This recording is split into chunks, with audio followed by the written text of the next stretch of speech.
Raichur, where dreams become direction. Dream, learn, grow, lead, become. Join Vedanta for your better future. At Vedanta, we don't just teach, we prepare you to win. ನಮಸ್ಕಾರ ರಾಯಚೂರಿನಲ್ಲಿ ನೀವೇನಾದರೂ ನಿಮ್ಮ ಮಕ್ಕಳಿಗೆ ಒಂದು ಉತ್ತಮವಾದ ಶಾಲೆ ನೋಡ್ತಾ ಇದ್ದೀರಾ? ಹಾಗಾದರೆ ಬನ್ನಿ ನಮ್ಮ ರಾಯಚೂರಿನ ಎರಮರಸ್ ಕ್ಯಾಂಪ್ನಲ್ಲಿರುವ CBSEಗೆ ಸಂಯೋಜನೆಯಾಗಿರುವ ಫೆಡರಲ್ ಪಬ್ಲಿಕ್ ಶಾಲೆ CBSE. ಇಲ್ಲಿ 2026 ಮತ್ತು 27ನೇ ಶೈಕ್ಷಣಿಕ ಸಾಲಿನ ಪ್ರವೇಶ ಆರಂಭವಾಗಿದ್ದು. ನಮಸ್ಕಾರ ರಾಯಚೂರು ಜನತೆಗೆ, ನಿಮ್ಮ ವಿಶ್ವಾಸದ ವಾಹನ ಮಳಿಗೆ ಶ್ರೀ ತಿರುಮಲ ಹೋಂಡಾ ಗೋಶಾಲಾ ರಸ್ತೆ ರಾಯಚೂರು. ಇಲ್ಲಿ ನಿಮಗೆ ದೊರೆಯುತ್ತದೆ ಅತ್ಯುತ್ತಮ ಬೈಕ್ ಮತ್ತು ಸ್ಕೂಟರ್ಗಳು ಅತ್ಯಂತ ಕಡಿಮೆ ಬೆಲೆಯಲ್ಲಿ. ಇನ್ನೇಕ್ ತಡ, ಹಿಂದೆ ಭೇಟಿ ನೀಡಿ ಶ್ರೀ ತಿರುಮಲ ಹೋಂಡಾ ಗೋಶಾಲಾ ರಸ್ತೆ ರಾಯಚೂರು. ನಮಸ್ಕಾರ, ನೀವು ನೋಡ್ತಾ ಇದ್ದೀರಾ ಮೆಗಾ ನ್ಯೂಸ್. ಮೊದಲಿಗೆ ಹೆಡ್ಲೈನ್ಸ್. ನಗರದ ಅಭಿವೃದ್ಧಿಗೆ NS ಬೋಸರಾಜು ಕೊಡುಗೆ ಅಪಾರ. ವಸಂತ್ ಕುಮಾರ್ ಡಾಕ್ಟರ್ ಶರಣ ಪ್ರಕಾಶ್ ಪಾಟೀಲರಿಂದ ಯಾವುದೇ ಸಹಕಾರ ನೀಡಿಲ್ಲ. ನರಸಿಂಹಲು ಮಾಡಗಿರಿ ಆರೋಪ. ಜಿಲ್ಲೆಯಾದ್ಯಂತ ಗಾಳಿ ಸಿಡಿಲಿಗೆ ಜನಜೀವನ ಅಸ್ತವ್ಯಸ್ತ. ಅನೇಕ ಕಡೆ ಗಾಳಿಗೆ ನೆಲಕ್ಕುರುಳಿದ ವಿದ್ಯುತ್ ಕಂಬಗಳು. ಹೈದರಾಬಾದ್ ಕರ್ನಾಟಕ ಹೋರಾಟಗಾರರ ಸಮಾವೇಶ. ಕರ್ನಾಟಕ ವಿಕಾಸ ವೇದಿಕೆ ಅಸ್ತಿತ್ವಕ್ಕೆ ಈ ಭಾಗದಲ್ಲಿ ಮಾನವೀಯತೆ ಕೊರತೆ, ಅಭಿವೃದ್ಧಿ ಹಿನ್ನಡೆ, ಹೋರಾಟಗಾರರ ಕಳವಳ. ಕಲ್ಯಾಣ ಕರ್ನಾಟಕ ಪ್ರಾದೇಶಿಕ ಅಸಮತೋಲನ ನಿವಾರಣೆಗೆ ಸಿಎಂ ಬಳಿ ನಿಯೋಗ ತೆರಳಲು ಚಿಂತನೆ. ವೆಂಕಟರಾವ್ ನಾಡಗೌಡ. ಮತ್ತು ಪ್ರಾಥಮಿಕ ಪ್ರೌಢಶಾಲಾ ಶಿಕ್ಷಕರ ನೇಮಕಾತಿಗೆ ಸರ್ಕಾರ ಮುಂದಾಗಬೇಕು. ಕರಿಯಮ್ಮ ನಾಯಕ್. ಕಳೆದ 30 ವರ್ಷಗಳಿಂದ ನಡೆಯದೇ ಇರುವ ಅಭಿವೃದ್ಧಿ ಕಾಮಗಾರಿಗಳಿಗೆ ಸಣ್ಣ ನೀರಾವರಿ ಸಚಿವ NS ಬೋಸರಾಜು ಇವರ ಪ್ರಯತ್ನದ ಫಲವಾಗಿ ನಗರಕ್ಕೆ ಅನುದಾನ ಬಿಡುಗಡೆಯಾಗಿದೆ. ಜಿಲ್ಲಾ ಉಸ್ತುವಾರಿ ಸಚಿವರು ಸೇರಿದಂತೆ ವಿಧಾನ ಪರಿಷತ್ ಸದಸ್ಯರ ಕೊಡುಗೆ ಏನೂ ಇಲ್ಲ ಎಂದು RDA ಸದಸ್ಯ ನರಸಿಂಹಲು ಮಾಡಗಿರಿ ಆರೋಪಿಸಿದರು. ಅವರಿಂದು ಮಾಧ್ಯಮಗೋಷ್ಠಿ ಉದ್ದೇಶಿಸಿ ಮಾತನಾಡಿ, ವಾರ್ಡ್ ನಂಬರ್ 21 ನೀಲಕಂಠೇಶ್ವರ ದೇವಸ್ಥಾನ ಬಳಿ ಡಾಕ್ಟರ್ ಬಾಬು ಜಗಜೀವನ್ ರಾಮ್ ಕಲ್ಯಾಣ ಮಂಟಪ ನಿರ್ಮಾಣಕ್ಕೆ 5 ಕೋಟಿ ರೂಪಾಯಿ ಮಂಜೂರಾಗಿದೆ. ಸಚಿವ NS ಬೋಸರಾಜರ ಬಳಿ ನಿಯೋಗದೊಂದಿಗೆ ತೆರಳಿ ಮನವಿ ಮಾಡಿದ್ದರಿಂದ, ಸಮಾಜ ಕಲ್ಯಾಣ ಸಚಿವರಿಗೆ ಪತ್ರ ಬರೆದು ಒತ್ತಾಯಿಸಿದ್ದರಿಂದ ಅನುದಾನ ಮಂಜೂರಾಗಿದೆ. ಸಚಿವ ಬರೆದ ಉಲ್ಲೇಖದಲ್ಲಿ ಸಚಿವ NS ಬೋಸರಾಜು ಇವರ ಪತ್ರದ ಮೇರೆಗೆ ಅನುದಾನ ಬಿಡುಗಡೆಯಾಗಿದೆ. ವಿಧಾನ ಪರಿಷತ್ ಸದಸ್ಯ ಎ ವಸಂತ್ ಕುಮಾರ್ ಇವರು 2024-25ರಲ್ಲಿ ಪತ್ರ ಬರೆದಿರಬಹುದು. ಆದರೆ ಸಚಿವ ಪ್ರಯತ್ನ ಫಲವಾಗಿಯೇ ಅನುದಾನ ಮಂಜೂರಾಗಿದೆ. ಗಾಜುಗಾರಪೇಟೆ ಶಾಲೆಗೆ 6 ಕೊಠಡಿ ನಿರ್ಮಾಣಕ್ಕೆ 1 ಕೋಟಿ ರೂಪಾಯಿ ಅನುದಾನ, KKRDP ಅಲ್ಪಸಂಖ್ಯಾತರ ಕಲ್ಯಾಣ ಇಲಾಖೆ ಅನುದಾನಗಳು ಸಹ ಮಂಜೂರಾಗಿವೆ. ಇತಿಹಾಸದಲ್ಲಿಯೇ ಮೊದಲ ಬಾರಿ ವಾರ್ಡ್ ನಂಬರ್ 20, 7, 16 ಮತ್ತು 14ರಲ್ಲಿ ತಲಾ 10 ಕೋಟಿ ರೂಪಾಯಿ ವೆಚ್ಚದಲ್ಲಿ ಒಳಚರಂಡಿ ನಿರ್ಮಾಣಕ್ಕೆ ಅನುದಾನ ಮಂಜೂರಾಗಿದೆ. ಸಮಾಜ ಕಲ್ಯಾಣ ಇಲಾಖೆ ಬಳಿ ಡಾಕ್ಟರ್ ಅಂಬೇಡ್ಕರ್ ಹಾಗೂ ಬಾಬು ಜಗಜೀವನ್ ರಾಮ್ ಭವನ ನಿರ್ಮಾಣವಾಗಿದ್ದರಿಂದ ಹರಿಜನವಾಡದಲ್ಲಿ ಮತ್ತೊಂದು ಭವನ ನಿರ್ಮಾಣಕ್ಕೆ ಸರ್ಕಾರ ಅನುದಾನ ನೀಡಲು ನಿರಾಕರಿಸಲಾಗಿತ್ತು. ಸಚಿವ NS ಬೋಸರಾಜು ಇವರ ಪ್ರಯತ್ನದಿಂದ ಅನುದಾನ ಬಿಡುಗಡೆಯಾಗಿದೆ. ಪರಿಷತ್ ಸದಸ್ಯ ಅದೇ ವಾರ್ಡಿನಲ್ಲಿ ಹುಟ್ಟಿ ಬೆಳೆದರೂ ಯಾವ ಕೊಡುಗೆಯೂ ನೀಡಿಲ್ಲ. ರಾಜಕೀಯ ಕುತಂತ್ರದಿಂದ ತಾವು ಮಾಡಿರುವುದಾಗಿ ಹೇಳಿಕೊಳ್ಳುತ್ತಿದ್ದಾರೆ. ಉಸ್ತುವಾರಿ ಸಚಿವ ಡಾಕ್ಟರ್ ಶರಣ ಪ್ರಕಾಶ್ ಪಾಟೀಲ್ ಸಹ ನಗರದ ಅಭಿವೃದ್ಧಿಗೆ ಯಾವುದೇ ಕೊಡುಗೆ ನೀಡಿಲ್ಲ. ಅವರು ಸಚಿವರಾಗಿ ಒಂದೇ ಒಂದು ಬಾರಿ ನಗರಸಭೆ, ಮಹಾನಗರ ಪಾಲಿಕೆ ಸಭೆ ನಡೆಸಲಿಲ್ಲ. ನಗರ ಸಮಸ್ಯೆ ಸದಸ್ಯರೊಂದಿಗೆ ಕನಿಷ್ಠ ಚರ್ಚೆಯೂ ಮಾಡಿಲ್ಲ. ಪಾಲಿಕೆ ಸದಸ್ಯರು ಯಾರು ಎಂಬುದು ಸಹ ಅವರಿಗೆ ಗೊತ್ತಿಲ್ಲ. ನಗರದ ಅಭಿವೃದ್ಧಿಗೆ NS ಬೋಸರಾಜು ಇವರ ಶ್ರಮವಿದೆ ಹೊರತು ಸಚಿವರ ಪ್ರಯತ್ನವಿಲ್ಲ ಎಂದರು. ಅಭಿವೃದ್ಧಿ ವಿಷಯದಲ್ಲಿ ರಾಜಕಾರಣ ಮಾಡಿಲ್ಲ, ಬದಲಾಗಿ ಅಭಿವೃದ್ಧಿಗೆ ಶ್ರಮಿಸಿದವರು. ಅಭಿವೃದ್ಧಿ ವಿಷಯದಲ್ಲಿ ರಾಜಕಾರಣ ಮಾಡಿಲ್ಲ, ಬದಲಾಗಿ ಅಭಿವೃದ್ಧಿಗೆ ಶ್ರಮಿಸಿದವರು, ಸ್ಪಂದಿಸಿದವರನ್ನು ಸ್ಮರಿಸಬೇಕಿದೆ. ಅಭಿವೃದ್ಧಿ ವಿಷಯ ಮಾತನಾಡಿದರೆ ಪಕ್ಷ ವಿರೋಧಿ ಚಟುವಟಿಕೆಯಲ್ಲ ಎಂದು ಹೇಳಿದ ಅವರು, ಎ ವಸಂತ್ ಕುಮಾರ್ ಇವರೇ ಕಳೆದ ವಿಧಾನಸಭಾ ಚುನಾವಣೆಯಲ್ಲಿ ಕಾಂಗ್ರೆಸ್ ಪಕ್ಷದ ಅಭ್ಯರ್ಥಿ ವಿರುದ್ಧ ಕೆಲಸ ಮಾಡಿರುವುದು ಜಗಜ್ಜಾಹೀರವಾಗಿದೆ. ಪಕ್ಷದ ವರಿಷ್ಠರ ಬೆಂಬಲದಿಂದಲೇ ರಾಜಕೀಯ ಅಧಿಕಾರ ಪಡೆದಿದ್ದಾರೆ. ಹರಿಜನವಾಡ ಬಡಾವಣೆಗೆ ಶವ ಸಂಸ್ಕಾರ ವಾಹನ ನೀಡಿದ್ದಾರೆ ಹೊರತು ಪರಿಷತ್ ಸದಸ್ಯರಾಗಿ ಬಡಾವಣೆ ಅಭಿವೃದ್ಧಿಗೆ ಅನುದಾನ ನೀಡಿಲ್ಲ ಎಂದರು. ಸಮಾಜ ಸೇವಕರಾಗಿ ರವಿ ಬೋಸರಾಜ್ ಇವರು ಸರ್ಕಾರದ ಅಭಿವೃದ್ಧಿಯ ಕಾರ್ಯಗಳನ್ನು ಸಾಮಾಜಿಕ ಜಾಲತಾಣದಲ್ಲಿ ಹಾಕಿರಬಹುದು ಎಂದು ಪ್ರಶ್ನೆಯೊಂದಕ್ಕೆ ಉತ್ತರಿಸಿದರು. ಸುಮಾರು 30-35 ಸಾವಿರ ಜನಸಂಖ್ಯೆ ಉಳ್ಳ 19, 20 ಮತ್ತು 21 ಈ 3 ವಾರ್ಡ್ಗಳಲ್ಲಿ ಅತಿ ಹೆಚ್ಚು ಮಾದಿರಿರುವ ಜನಸಂಖ್ಯೆ ಇರುವ ಈ ಏರಿಯಾದಲ್ಲಿ ಒಂದು ದೊಡ್ಡ ಮಟ್ಟದ ನಮ್ಮ ಬಾಬು ಜಗಜೀವನ್ ರಾಮ್ ಕಲ್ಯಾಣ ಬೇಕಂತೇಳಿ ಮಾನ್ಯ ಸಚಿವರಾಗಿರ್ತಕ್ಕಂಥ NS ಬೋಸರಾಜ್ ಸಾಹೇಬರನ್ನು ನಾವು ಕರ್ಕೊಂಡೋಗಿದ್ವಿ ಆ ಸ್ಥಳ ಪರಿಶೀಲನೆ ಮಾಡಲಿಕ್ಕೆ. ಯಾವುದೋ ಒಂದು ಮದುವೆ ಕೂಡಿತ್ತು. ಮದುವೆ ಇದ್ದಾಗ ಭಾಳಷ್ಟು ಜನರು ಅಲ್ಲಿ ಸೇರಿದ್ರು. ಆ ಸೇರಿದಾಗ ಆ ಜನರು ಕೂಡ ಅವರಿಗೆ ಸಾರಿಗೆ ಭೇಟಿಯಾಗಿ ಸಾರು ನಮ್ಗೆ ಭಾಳ ಶಿಥಿಲ ವ್ಯವಸ್ಥೆ ಇದೆ, ಯಾವುದೇ ಒಂದು ಮದುವೆ ಕಾರ್ಯಕ್ರಮ, ಯಾವುದೋ ಸಾಂಸ್ಕೃತಿಕ ಕಾರ್ಯಕ್ರಮಗಳು, ತೊಟ್ಲ ಕಾರ್ಯಕ್ರಮಗಳು, ಇಂತಹ ಕಾರ್ಯಕ್ರಮ ಮಾಡುವ ಕಾಲಕ್ಕೆ ಏನಾದರೂ ಇದು ಹೆಚ್ಚು ಕಡಿಮೆ ಆಗಿ ಬಿದ್ದರೆ ಭಾಳ ಅನಾಹುತ ಆಗುತ್ತೆ ಸರ್. ಆ ಕಾರಣಕ್ಕಾಗಿ ದಯವಿಟ್ಟು ತಾವು ನಮ್ಮ ಸ್ಪಂದನೆಗೆ ಸ್ಪಂದಿಸಿ ತಾವು ಏನಾದರೂ ಮಾಡಿ ನಮಗೆ ಈ ಕಲ್ಯಾಣ ಮಂಟಪವನ್ನು ನಿರ್ಮಾಣ ಮಾಡಿ ಕೊಡಬೇಕಂತೇಳಿ ಭಾಳಷ್ಟು ಜನ ಅಲ್ಲಿ ಬೇಡಿಕೊಂಡ ನಂತರ ಒಂದು ದಿವಸ ಇವತ್ತು ರಾಯಚೂರಿನಲ್ಲಿ ಮೊಟ್ಟ ಮೊದಲನೇ ಬಾರಿ ಎಟ್ಟಿ ಟೈಮ್ ಅಂದರೆ ನಮ್ಮ ಗಾಜ್ಗಾರಪೇಟೆಯಲ್ಲಿ ಬಡ ಹುಡುಗರು ಓದ್ತಕ್ಕಂಥ ಆ ಗಾಜ್ಗಾರಪೇಟೆ ಸ್ಕೂಲ್ಗೆ 1 ಕೋಟಿ ರೂಪಾಯಿ ವೆಚ್ಚದಲ್ಲಿ 6 ಕೊಠಡಿಗಳನ್ನು ಕೊಟ್ಟಿದ್ದಾರೆ ಹುಡುಗರಿಗೆ ಸಲುವಾಗಿ. 6 ಕೊಠಡಿಗಳು ಮತ್ತು ಅದರ ಜೊತೆಗೆ ಶೌಚಾಲಯ ಹೆಣ್ಮಕ್ಳಿಗೆ ಸಪ್ರೇಟು, ಗಂಡು ಮಕ್ಕಳಿಗೆ ಸಪ್ರೇಟಾಗಿ 1 ಕೋಟಿ ವೆಚ್ಚದಲ್ಲಿ ಫಸ್ಟ್ ಟೈಮ್ ಯಾವುದೇ ML ಇದುವರೆಗೆ ಆಯಿತು ಇತಿಹಾಸದಲ್ಲಿ 1 ಕೋಟಿ ರೂಪಾಯಿ ಅಂಗನವಾಡಿಗೆ ಕೊಟ್ಟಿದ್ದು ಇತಿಹಾಸ ಇಲ್ಲ ಸ್ಕೂಲ್ಗೆ. ಅದಾದ ನಂತರ ಕೂಡ ಕೆಲವೊಂದು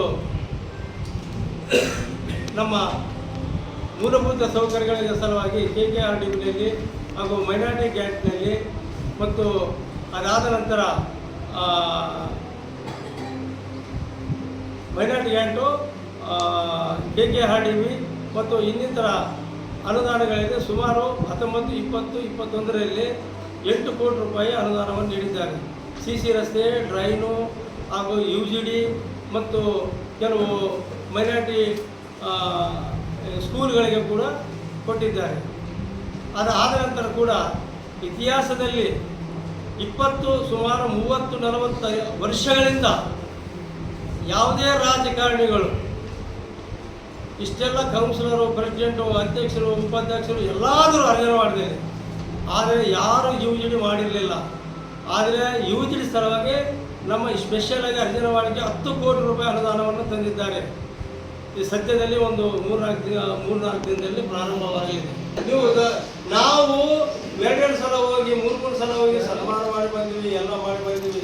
ಸೌಜನ್ಯಕ್ಕಾದರೂ ಡಿಸ್ಟ್ರಿಕ್ಟ್ ಹೆಡ್ ಕ್ವಾರ್ಟರ್ಸ್ ಆಗಿದ್ದು ಒಂದು ದಿವಸ ಸೌಜನ್ಯಕ್ಕಾದರೂ ನಗರಸಭೆಗೆ ಬಂದು ನೀರಿನ ಮೂಲಭೂತ ಸೌಕರ್ಯಗಳಿದೆ ಅಂತೇಳಿ ಒಂದು ಮೀಟಿಂಗ್ ಮಾಡಿ ಇದಾದ್ರೆ ಏನು ಸರ್ ವ್ಯವಸ್ಥೆ? ಮಹಾಪೌರರೇ ಫ್ಲಾಗ್ ಹಾಸ್ಟಿಂಗ್ ದಿನ ಅಲ್ಲಿ ಹೋದ್ರೆ ಮಹಾಪೌರರ ಹೆಸರುಗಳು ತಗೊಳ್ಳಿಲ್ಲ.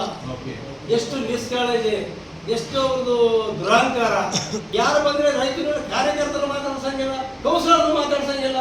ಯಾವ ಕೌನ್ಸಿಲರ್ ಹೆಸರು ಗೊತ್ತೈತಿ ಹೇಳಂತ ಹೇಳ, ನಾವು ಇರೋದಂತ ಹೇಳಂಗಿಲ್ಲ.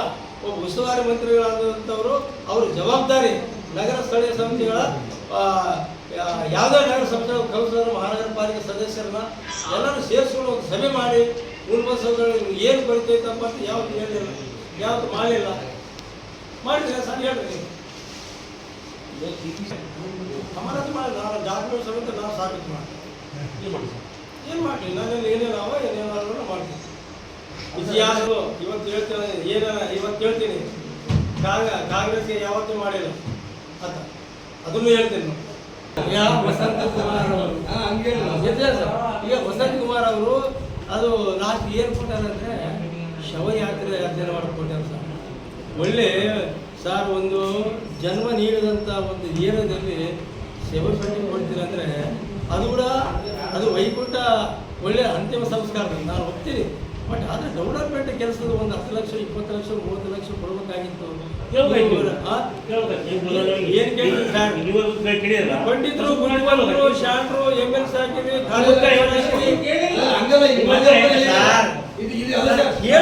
ಸರ್. ನಿನ್ನ ಜನ್ಮಭೂಮಿ, ನೀನು ಹುಟ್ಟಿದ ಭೂಮಿ ಅದು, ನೀನು ಹುಟ್ಟಿದ ಸ್ಥಳ ಅದು, ನಿನಗೆ ನೆನಪಿರಬೇಕು.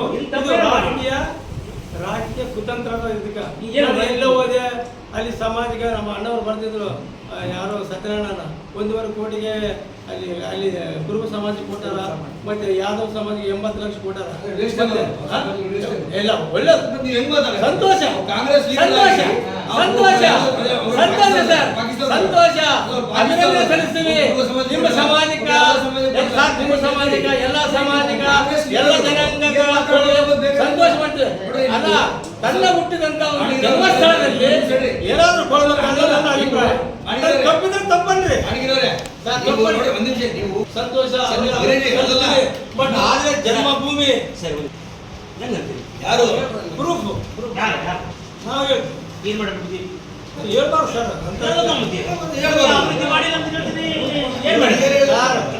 ಪ್ರಾಮಾಣಿಕ ಮಾಡಿದವ್ರಿಗೆ ನಾವು ನಿಮ್ಗೆಲ್ಲ ಗೊತ್ತಿದೆ ಯಾರ್ಯಾರು ಯಾರು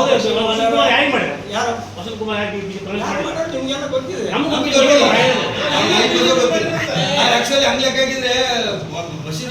ಯಾರ್ಯಾರು ಅವ್ರ ವೈಯಕ್ತಿಕ ಎಷ್ಟು ಕೂಡ ಪಾಲಿಕೆ ಮಾಜಿ ಸದಸ್ಯ ನರಸರೆಡ್ಡಿ ಮಾತನಾಡಿ, ಯರಮರಸ್ ಬಳಿ ವಿಮಾನ ನಿಲ್ದಾಣ ನಿರ್ಮಾಣಕ್ಕೆ ಅಡ್ಡಿಯಾಗಿದ್ದ ಅಲ್ಲಿಯ ನಿವಾಸಿಗಳಿಗೆ ಪರಿಹಾರ, ನಿವೇಶನ ಮಂಜೂರಾತಿಗೆ ಎನ್ಎಸ್ ಬೋಸರಾಜು ಇವರ ಕೊಡುಗೆ ಇದೆ. ದಂಡ ಗ್ರಾಮದ 108 ಮನೆಗಳು ಹಾಗೂ ಇತರೆ 37 ಸೇರಿ ಟಿನ್ ಶೆಡ್ ಪಕ್ಕಾ ಮನೆಗಳಿಗೆ ಪರಿಹಾರ ವಿತರಿಸಲಾಗಿದೆ. ಅಲ್ಲದೆ ಅಲ್ಲಿಯ ನಿವಾಸಿಗಳಿಗೆ ನಿವೇಶನ ನಿರ್ಮಾಣ ಮಾಡಿಕೊಡಲಾಗುತ್ತಿದೆ. 14 ಕೋಟಿ ರೂಪಾಯಿ ಪರಿಹಾರ ಒದಗಿಸಲು ಬೋಸರಾಜ್ ಇವರ ಪ್ರಯತ್ನವೇ ಕಾರಣವೆಂದರು. ಯರಮರಸ್ನಲ್ಲಿ ವಿಮಾನ ನಿಲ್ದಾಣ ಆಗ್ತದೆ. ಇವತ್ತು ಕಂಪೌಂಡ್ ಪರಿಪೂರ್ಣ ಎಲ್ಲ ಒಂದು 90% ಕಂಪೌಂಡ್ ಆಗ್ಯದ. ಒಳಗೆ ರನ್ವೇಗಿನ ಒಂದು 50% ಆಗ್ಯದ. ಆದರೆ ಇವತ್ತು ಮಾನ್ಯ ಸಚಿವರು ಎನ್ಎಸ್ ಬೋಸರಾಜ್ ಸಾಹೇಬರು ಇವತ್ತು 108 ಮನೆಗಳು ಯರಮರಸ್ ದಂಡು ಮತ್ತು 30 ಮನೆಗಳು ಏಗ್ನೂರು ಅವರು ಬೀದಿ ಪಾಲಾಗುವಂಥ ಕಾರಣದಲ್ಲಿತ್ತು. ಅವತ್ತು ನಾವೆಲ್ಲ 108 ಮನೆಗಳ ಜನಗಳನ್ನ ಮತ್ತು ಏಗ್ನೂರವ್ರನ್ನ ಕರ್ಕೊಂಡು ಹೋಗಿ ಒಂದೇ ಮಾತು ಕೇಳಿದ್ವಿ, ಸರ್ ಅವ್ರನ್ನ ಸರ್ಕಾರದ ಭೂಮಿ ಆದದು, ಸರ್ಕಾರ ಭೂಮಿ ಯಾವುದೇ ಕಾರಣಕ್ಕೆ ಪರಿಹಾರ ಕೊಡೋದಿಲ್ಲ ಅಂತ ಒಂದು ಉದ್ದೇಶ ಹೇಳ್ತಾರೆ.